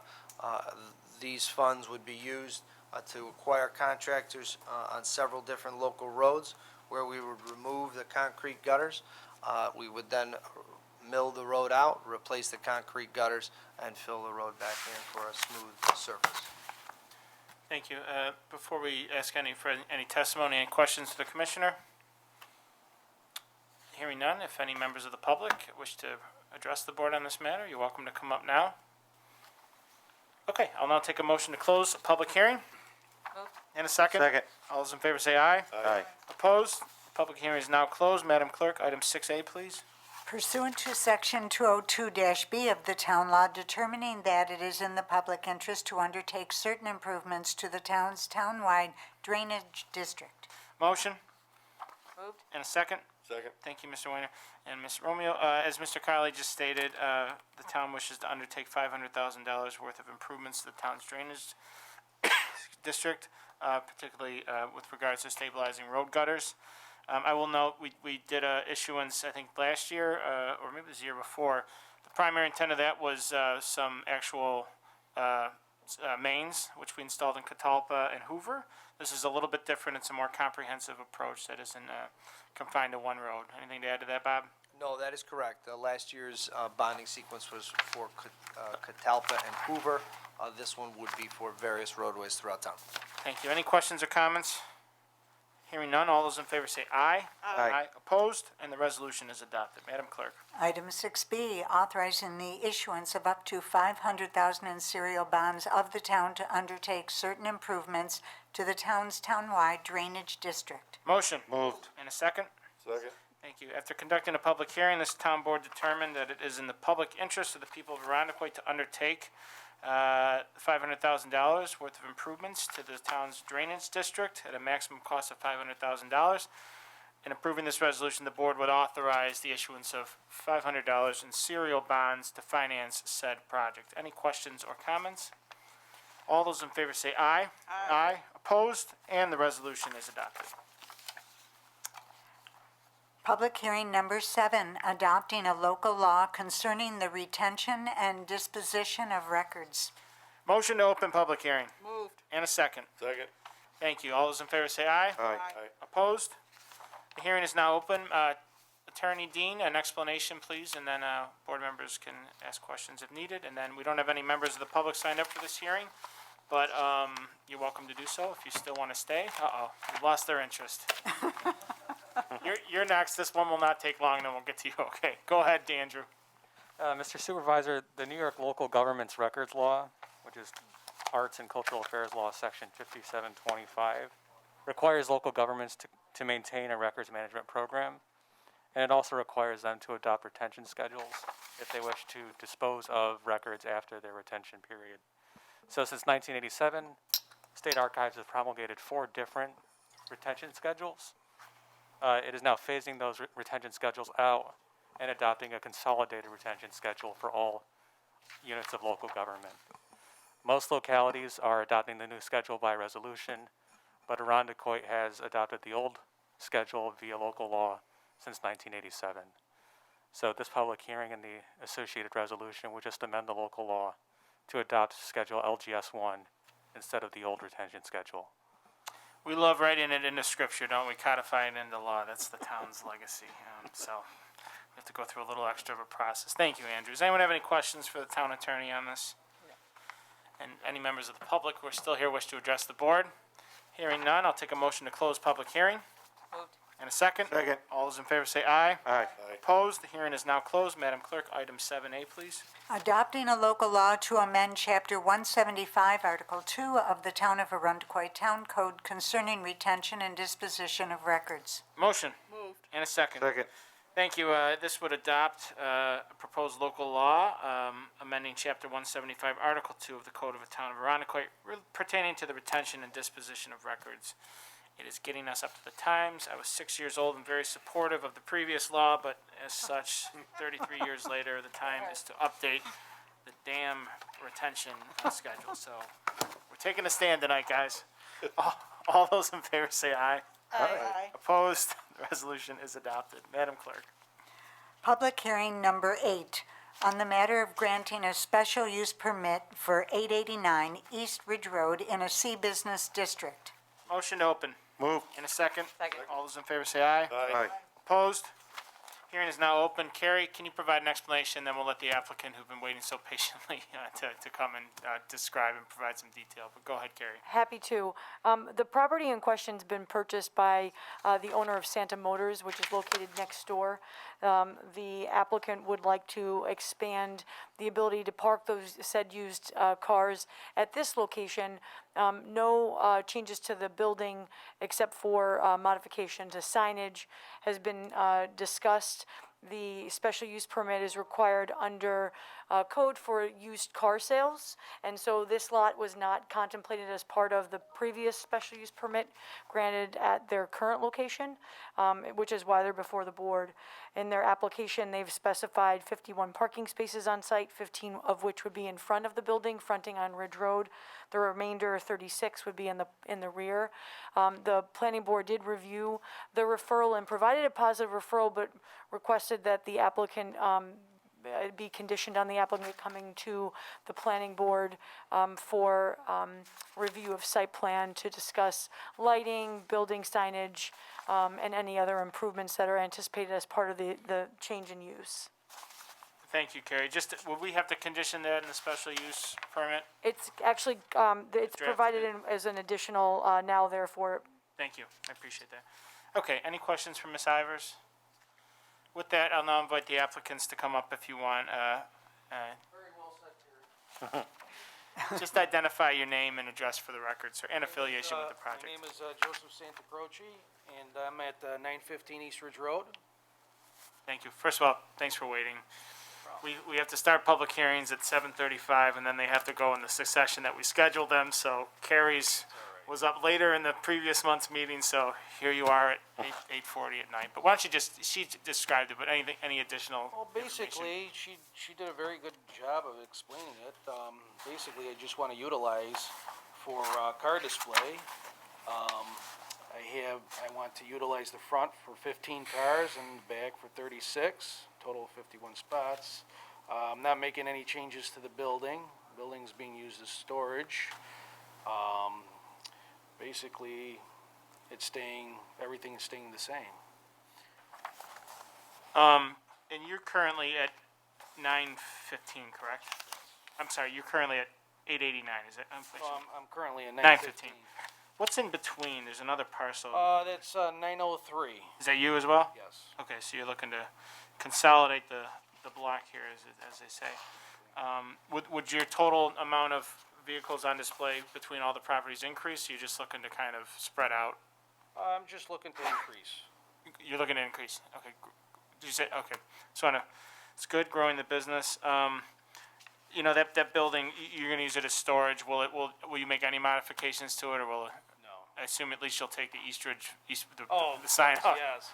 There'll be Yeah, well, I'm glad to see it, being used. I know, you know, restaurants are hard to open back up, especially this time of year, so we wanna make sure that, I hate to say it, our structures are getting back on the productive side of the tax base, so, I think this is good. Do any board members have any further questions? Just good No, I luck. just wanted to say Yeah, thank you for good luck. investing, yeah. Thank you. All right, that's all. We can now take a motion to close public hearing. Moved? And a second. Second. All those in favor say aye. Aye. Opposed? Thank you. Hearing is now closed. Thanks, guys. Madam Clerk, item 8A. Approving a special use permit for 889 East Ridge Road in the C Business District. Motion? Moved. And a second. Second. Thank you. We have just had a public hearing regarding a proposed, to approve a special use permit for 889 East Ridge Road in the C Business District to provide for a used car sales. The board has reviewed testimony from the applicant, and this resolution would approve the special use permit with the conditions outlined in the resolution. Any questions or comments? All those in favor say aye. Aye. Opposed? Resolution is adopted. Public hearing number 9, adopting a local law amending section 3 of chapter 93 of the Code of the Town of Arundecoy. Motion to open. Moved. And a second. Second. All those in favor say aye. Aye. Opposed? The hearing is now open. I'll just give an explanation, and Chief, you can chime in if you want. This proposed local law would make some amendments to our deer management program, also known as the bow hunt. In 2017 or 18, the board adopted a comprehensive law regarding the deer management program, codifying some longstanding policies into town code and also enhancing and making the program better. These changes as proposed are not largely substantive but necessary for the implementation of the program, which is done by the police department. The first proposed amendment to the town code would allow that the location where the deer are brought and dressed would not be identified explicitly in town code. It would give the department the latitude to select where that would be. And the reason for that is it could very well change. For instance, right now, the police department wishes to utilize area in back of the DPW. In town code, it says it has to be the wood lot. So we would just want to make sure that we're not boxing ourselves in. In fact, the program's been up for 2.5 weeks, and they're using the less desirable wood lot just because we have not considered this proposed change to the law. So that would provide the department latitude to determine where the prompt location is, which we always publicly notice, and we're very transparent about this program. The second proposed amendment would allow the IPD to establish a code of conduct for hunters participating in the program, which would include but not be limited to behavior while hunting, best practices for interacting and communicating with residents in connection with the program. I'll give some context. I think we had perhaps some hunters who we are grateful for their participation in the program, acting as ambassadors to the program with good intentions, but the police department runs the program. We want them to be the ones primarily communicating with the public. So, and I think it's always good to have a code of conduct, especially since we hold those hunters to such a high standard. Chief, anything to add to that? Thank you, Mr. Supervisor. Only really want to add for the First Amendment to it, it will just make it a much easier transition when things have to change. And with this program, the dynamics of it change on a regular basis, so it'd be more efficient. Yeah. If we're able to do this. And for the second part, just echo what you said, the hunters do a wonderful job, but we just want to make sure that their conduct is in line with the message that we at the police department as well as the town is trying to put out in regards to this program. Very good. If any members of the public wish to address the board, you may do so now. Seeing no members of the public remaining in the room, do any board members have anything they want to put on record? No, but thank you to the IPD for managing this program. Amen. Okay, I will now take a motion to close public hearing. Moved. And a second. Second. All those in favor say aye. Aye. Opposed? Hearing is now closed. Madam Clerk, 9A, please. Adopting a local law to amend Section 3 of Chapter 93 of the Code of the Town of Arundecoy pertaining to the bow hunt program. Motion. And a second. Second. Thank you. We just had a public hearing on the proposed local law to amend Section 3 of Chapter 93 of the code pertaining to the bow hunt program. It was described, the changes in substance, by myself and Chief. This would approve amendments to the code authorizing those changes to town law. Any questions or comments? All those in favor say aye. Aye. Opposed? The resolution is adopted. Madam Clerk, would you please call the hearing that has been left open? Okay. Public hearing number 3 from September on the matter of rezoning a portion of 2590 Cover Road from R1 Residential to C Business District. Thank you. This hearing was left open from last month, and we will leave it open again Okay. this month. We have not received the information necessary to render a judgment. It's my expectation we will have that information by the next board meeting.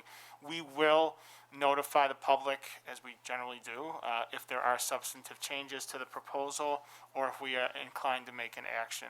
That's been our past practice with regards to rezoning. And we may consider the rezone at next meeting if we so wish, but that's at the board's discretion. And we will take as long as we need to do so to review the proposed project. So we will leave this hearing open. And with that, we can now move on to item for board action number 10 under Comptroller. Authorizing the calling of a public hearing concerning the 2021 preliminary budget. Motion. Moved. And a second. Second. Thank you. As Ms. Marsh advanced, this would call a public hearing, as we're required to do by law, to review the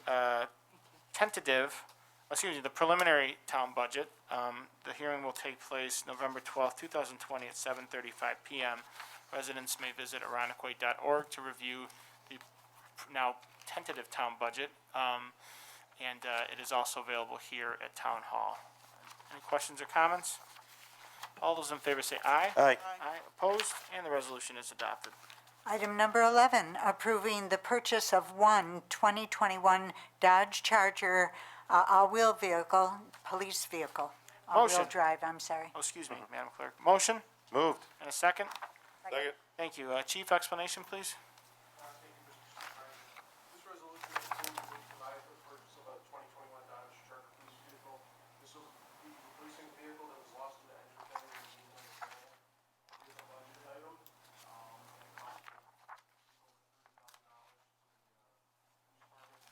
One thing I did want to note is, this vehicle will be running 6 motors with the larger V8s.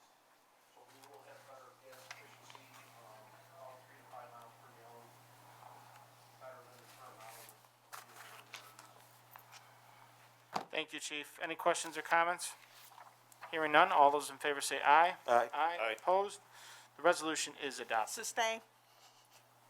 I'm sustaining. Abstain? Yes. So the roll call was four ayes, one abstention from Councilwoman Freeman. Madam Clerk. Item number 12, calling for a public hearing for the purpose of extending the consolidated sewer district to homes along Bayshore Boulevard. Motion. Moved. And Ms. Freeman, and a second for Second. Ms. Perticone. Thank you. Mr. Kylie, explanation, please? Thank you, Mr. Supervisor. Sorry, Ms. McGee. No, it's okay. This resolution calls for the public hearing regarding the extension of the sewer district to the homes on Bayshore Boulevard. After review, a clerical error was found in the map plan and report regarding the cost per homeowner to extend the sewer district. To have correct information out to the homeowners, the map plan and report has been corrected and we've refiled with the town clerk. So this resolution calls the public hearing on November 17th at 7:36 to consider the sewer extension. Thank you. Any questions for Deputy Commissioner McGee? This is her pet project. I know she's very proud of it. It's been a real simple one, right? We don't do these often. It's a lot of steps in the process. So Aaron's done a very nice job shepherding it. All those in favor say aye. Aye. Opposed? Resolution is adopted. Item number 13, authorizing the supervisor to renew an intermunicipal agreement with West Arundecoit Central Schools. Motion. Moved. And a second. Second. Commissioner Kylie, Aaron, me just again. just raise your hand of who I call on, okay? Thank you, Mr. Supervisor. This resolution calls for the renewal of the IMA with the West Arundecoit School District. As the board knows, the DPW has performed work and upgrades to various school facilities, including paving parking lots, installing storm sewers, and building walkways.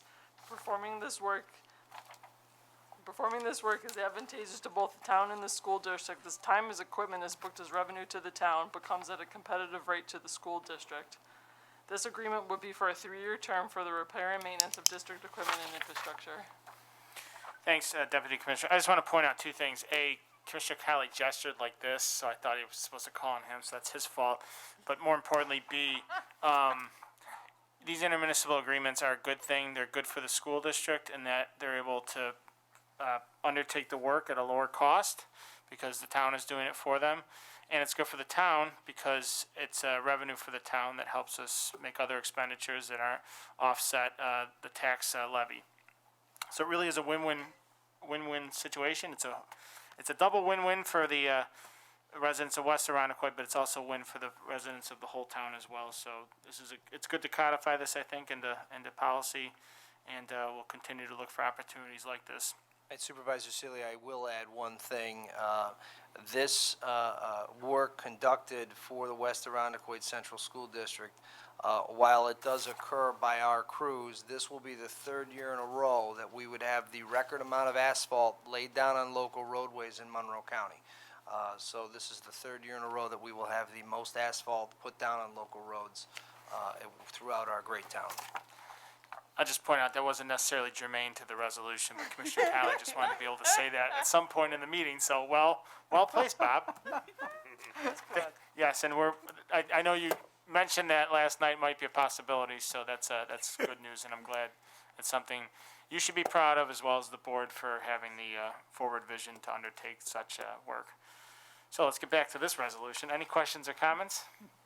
All those in favor say aye. Aye. Opposed? The resolution is adopted. Item number 14, declaring certain equipment as surplus property. Motion. Moved. And a second? Second. Thank you. Deputy Commissioner McGee, please. Thank you, Mr. Supervisor. As this board knows, for the past few decades, the town has hosted a mobile home located at Camp Eastman. With the change in direction, the department is no longer in need of this property and thus seeks to surplus it and put it in the next municipal online auction. It will be the winning bidder's responsibility to remove and transport the item out of Camp Eastman. Thank you, Aaron. Any questions or comments? Well, I just have to say that Deputy Commissioner McGee has already really surprised us pleasantly with some other things that have gone off to auctions. So thank you very much for your insightfulness here. This will be in the Councilman Wayner's backyard. He's got his eye on this one, so. Now that we have permission to have It's gonna mini be like houses. Cousin Eddie from Christmas Vacation.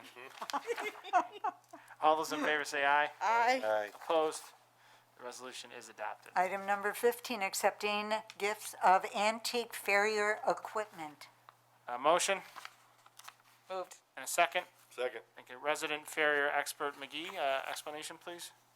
Thank you, Mr. Supervisor. This resolution would accept the donation of antique farrier equipment from Mr. Donald Newcomb. Mr. Newcomb donated these items because of their authenticity to the 1880 to 1930 time frame from which the cobblestone blacksmith shop was operational in Arundecoit. He valued the items at $250 and is grateful to see these items put into the cobblestone house. Thank you, and we're very grateful to Mr. Newcomb for the donation, and our buildings in back of Town Hall, the Pioneer House and Blacksmith Shop are true treasures, and it's always good to have enhancements made to them. Any questions or comments? All those in favor say aye. Aye. Opposed? The resolution is adopted. Item number 16, awarding wheel alignment system. Motion Moved. and a second. Second. Thank you. Commissioner Kylie, explanation, Thank please. you, Mr. Supervisor. The town Department of Public Works put out a notice to bid for a wheel alignment system. Those invitation to bid was posted on October 1st. On October 9th, we opened sealed bids with the lowest responsible bidder of IEH Auto Parts LLC, DBA as Auto Plus Auto Parts, for the, again said, a wheel alignment machine. The total value for the lowest responsible bidder, $23,635. Thank you. Any questions or comments? Again, I don't want to sound rhetorical, but thank you to the department for your insightfulness here. So we're going to save money because we're not going to have to go out for these Correct. repairs or alignments, but we're also going to save time. Yeah, so. And time is money, so thank you. Absolutely. So all of our police department vehicles, we can now service in-house. So we do not have to send these out to a local vendor to have them aligned. We were able to perform this service in-house by insourcing this for our very skilled mechanics to be able to, one, reduce costs overall, and two, to get that vehicle back in service for IPD faster. Thank you. Any further questions? All those in favor say aye. Aye. Opposed? The resolution is adopted. Item number 17, authorizing the adoption of a resolution regarding the amendment and restated sanitary sewer easement at Cranberry Landing. Motion Moved. and a second. Second. Thank you. Commissioner, explanation, please. Thank you, Mr. Supervisor. This resolution authorizes the amendment and restating of a sanitary sewer easement at the Cranberry Landing. This is a very old item that has been long-standing and known. Cranberry Landing was constructed back in 2002, as when the easement was first granted. This cleans the paperwork up with new metes and bounds that accurately depict where the sanitary sewer is and where the town's rights for maintenance and access reside. Well put. Any questions or comments? It's a long-standing issue and hopefully be put to bed, I hope. Knock on wood. Any all those in favor say aye. Aye. Opposed? The resolution is adopted. Item number 18, approving a shared services agreement between New York State Department of Transportation and the town of Arundecoit. Motion. Moved. And a second.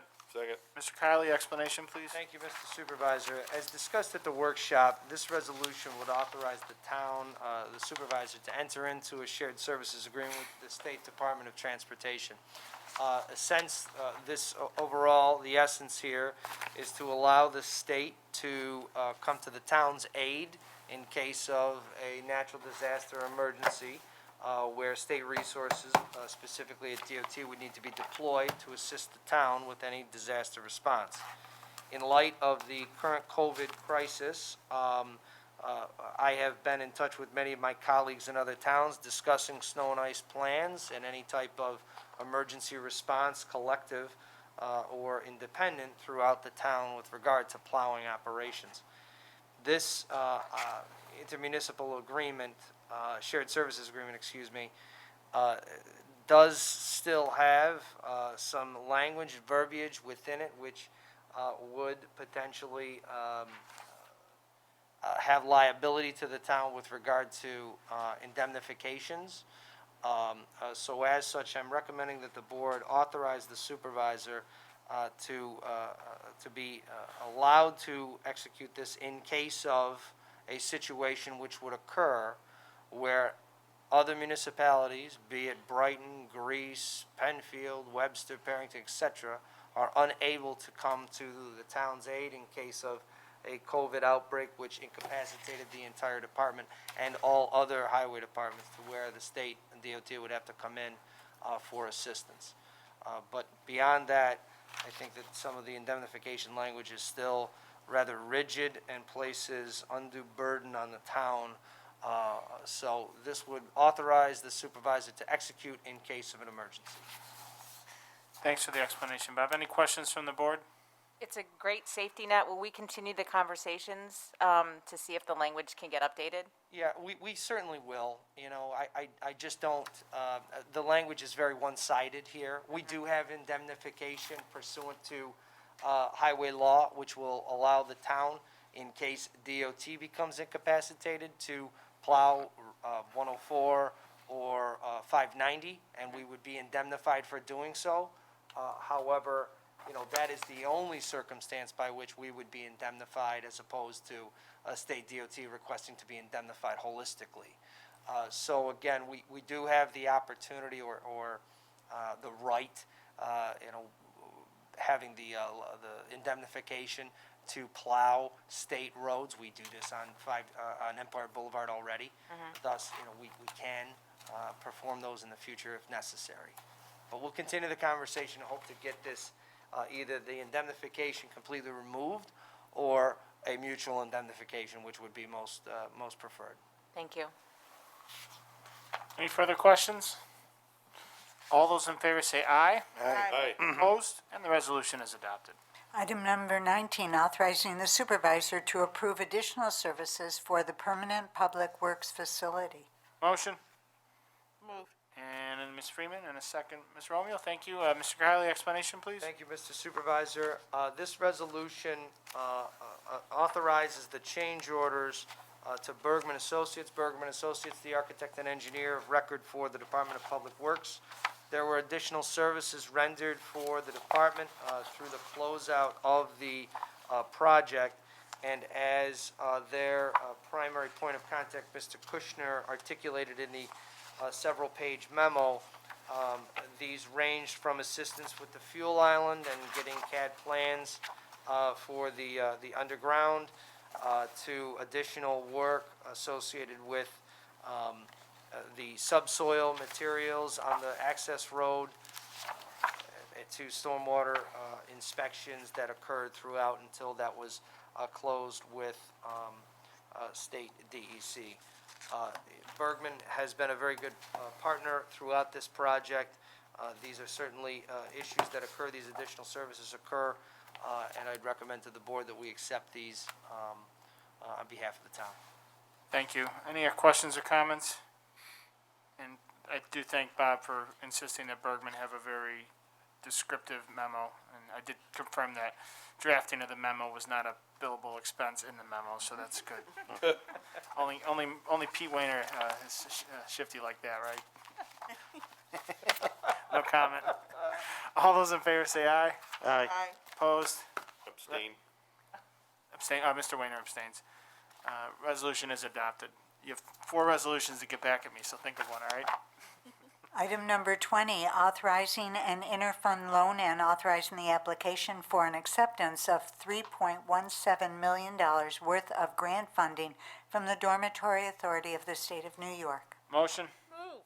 And a second? Second. Thank you, Mr. Puttercombe. Mr. Kylie, explanation, please. Thank you, Mr. Supervisor. This resolution first authorizes the interfund loan from the general fund to the capital projects associated with the Ready project at the Arundecoit Bay State Marine Park and the Culver Road storm sewer systems to ensure that payroll is paid during the time when we are still moving forward with the grant disbursement agreements with the Dormitory Authority.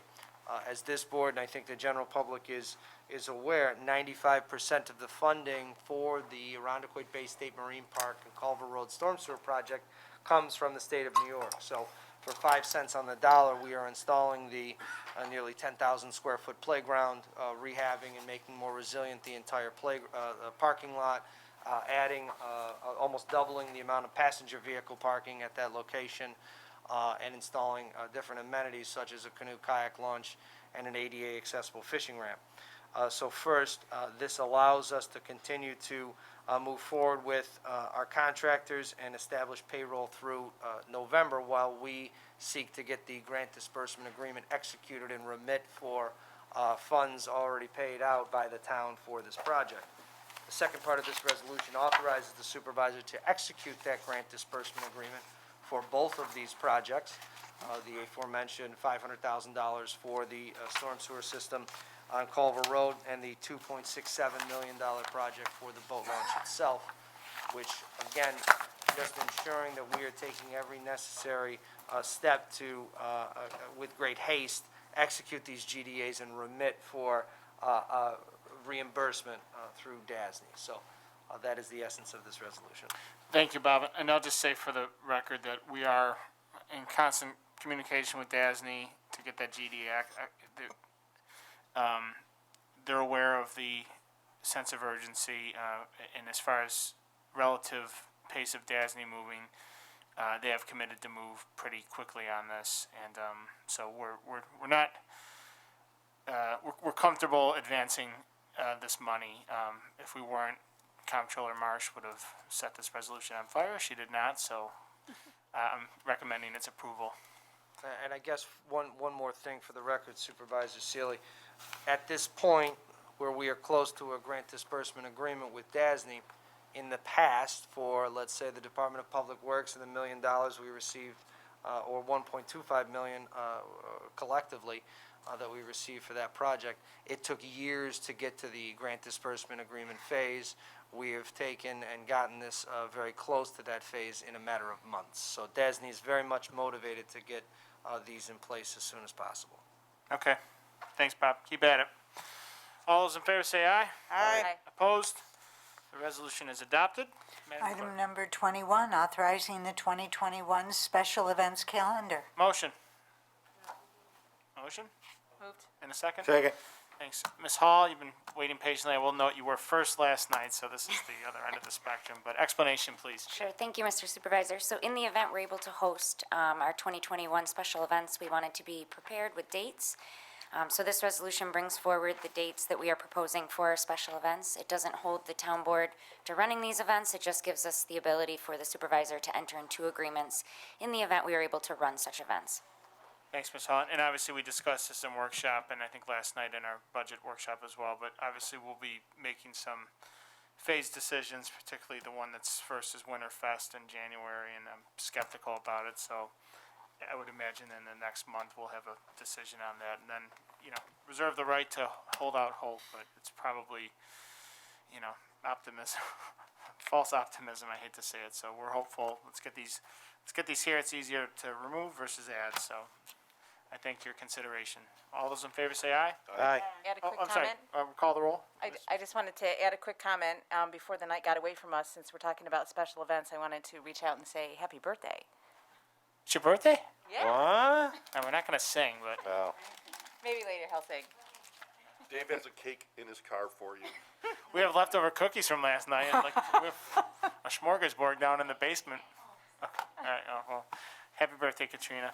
Sorry, I interrupted No, that's you. okay. All those in favor say aye. Aye. Opposed? And I feel really bad. Someone could have told me at the beginning of the meeting we would have gotten recreation out of the way. Team players. Okay, let's get on to the second one. Item number 22, authorizing the supervisor to enter into an agreement with Card Connect LLC for credit card services and leasing of card readers for the Recreation Department. Motion. Moved. And a second. Ms. Hall, an explanation, please. Thank you. Yes, so we are looking to upgrade our credit card processing to continue to ensure security and upgraded technology, especially with what's coming in the future for our department. So we gathered quotes, and Card Connect came in with the most cost-effective price, highest security, and upgraded technology. So this resolution brings forward the contract for the supervisor to enter into for Card Connect services. Very good. Any questions for the director? Hearing none, all those in favor say aye. Aye. Opposed? The resolution is adopted. Item number 23, authorizing the supervisor to enter into a new contract with vendor for youth, family, and senior recreational programming for fall 2020. Motion Moved. and a second. Second. Thank you, Mr. Weiner. Ms. Hall, final explanation of the night? Yes, this is just in addition to last month's resolution. We've added a new contractor, so we're bringing forward that contract for the board's consideration. And just refresh me, who is it? This is Strike Back Martial Arts, so it's martial arts for children with developmental disabilities as well as typical children. Very good, glad I asked. Any questions or comments? Hearing none, all those in favor say aye. Aye. Opposed? Resolution is adopted. That was a great, productive meeting. Concludes our body of work.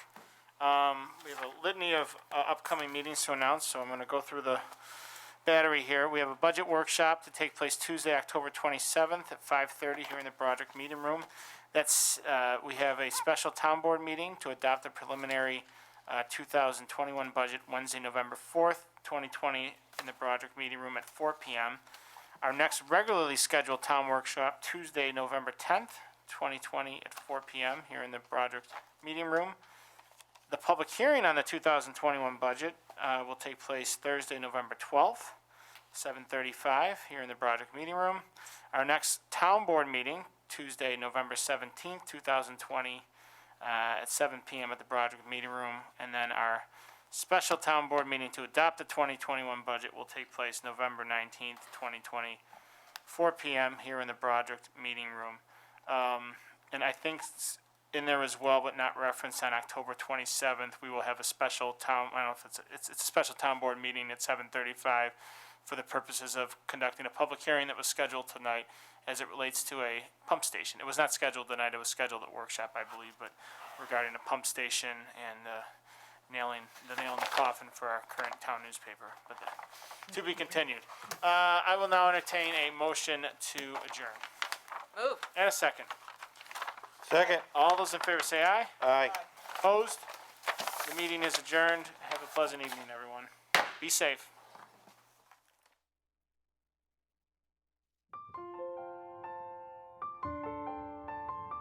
We hope you enjoyed this presentation of the Irondequoit Town Board on ICAT, Government Access.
We hope you enjoyed this presentation of the Irondequoit Town Board on ICAT, Government Access.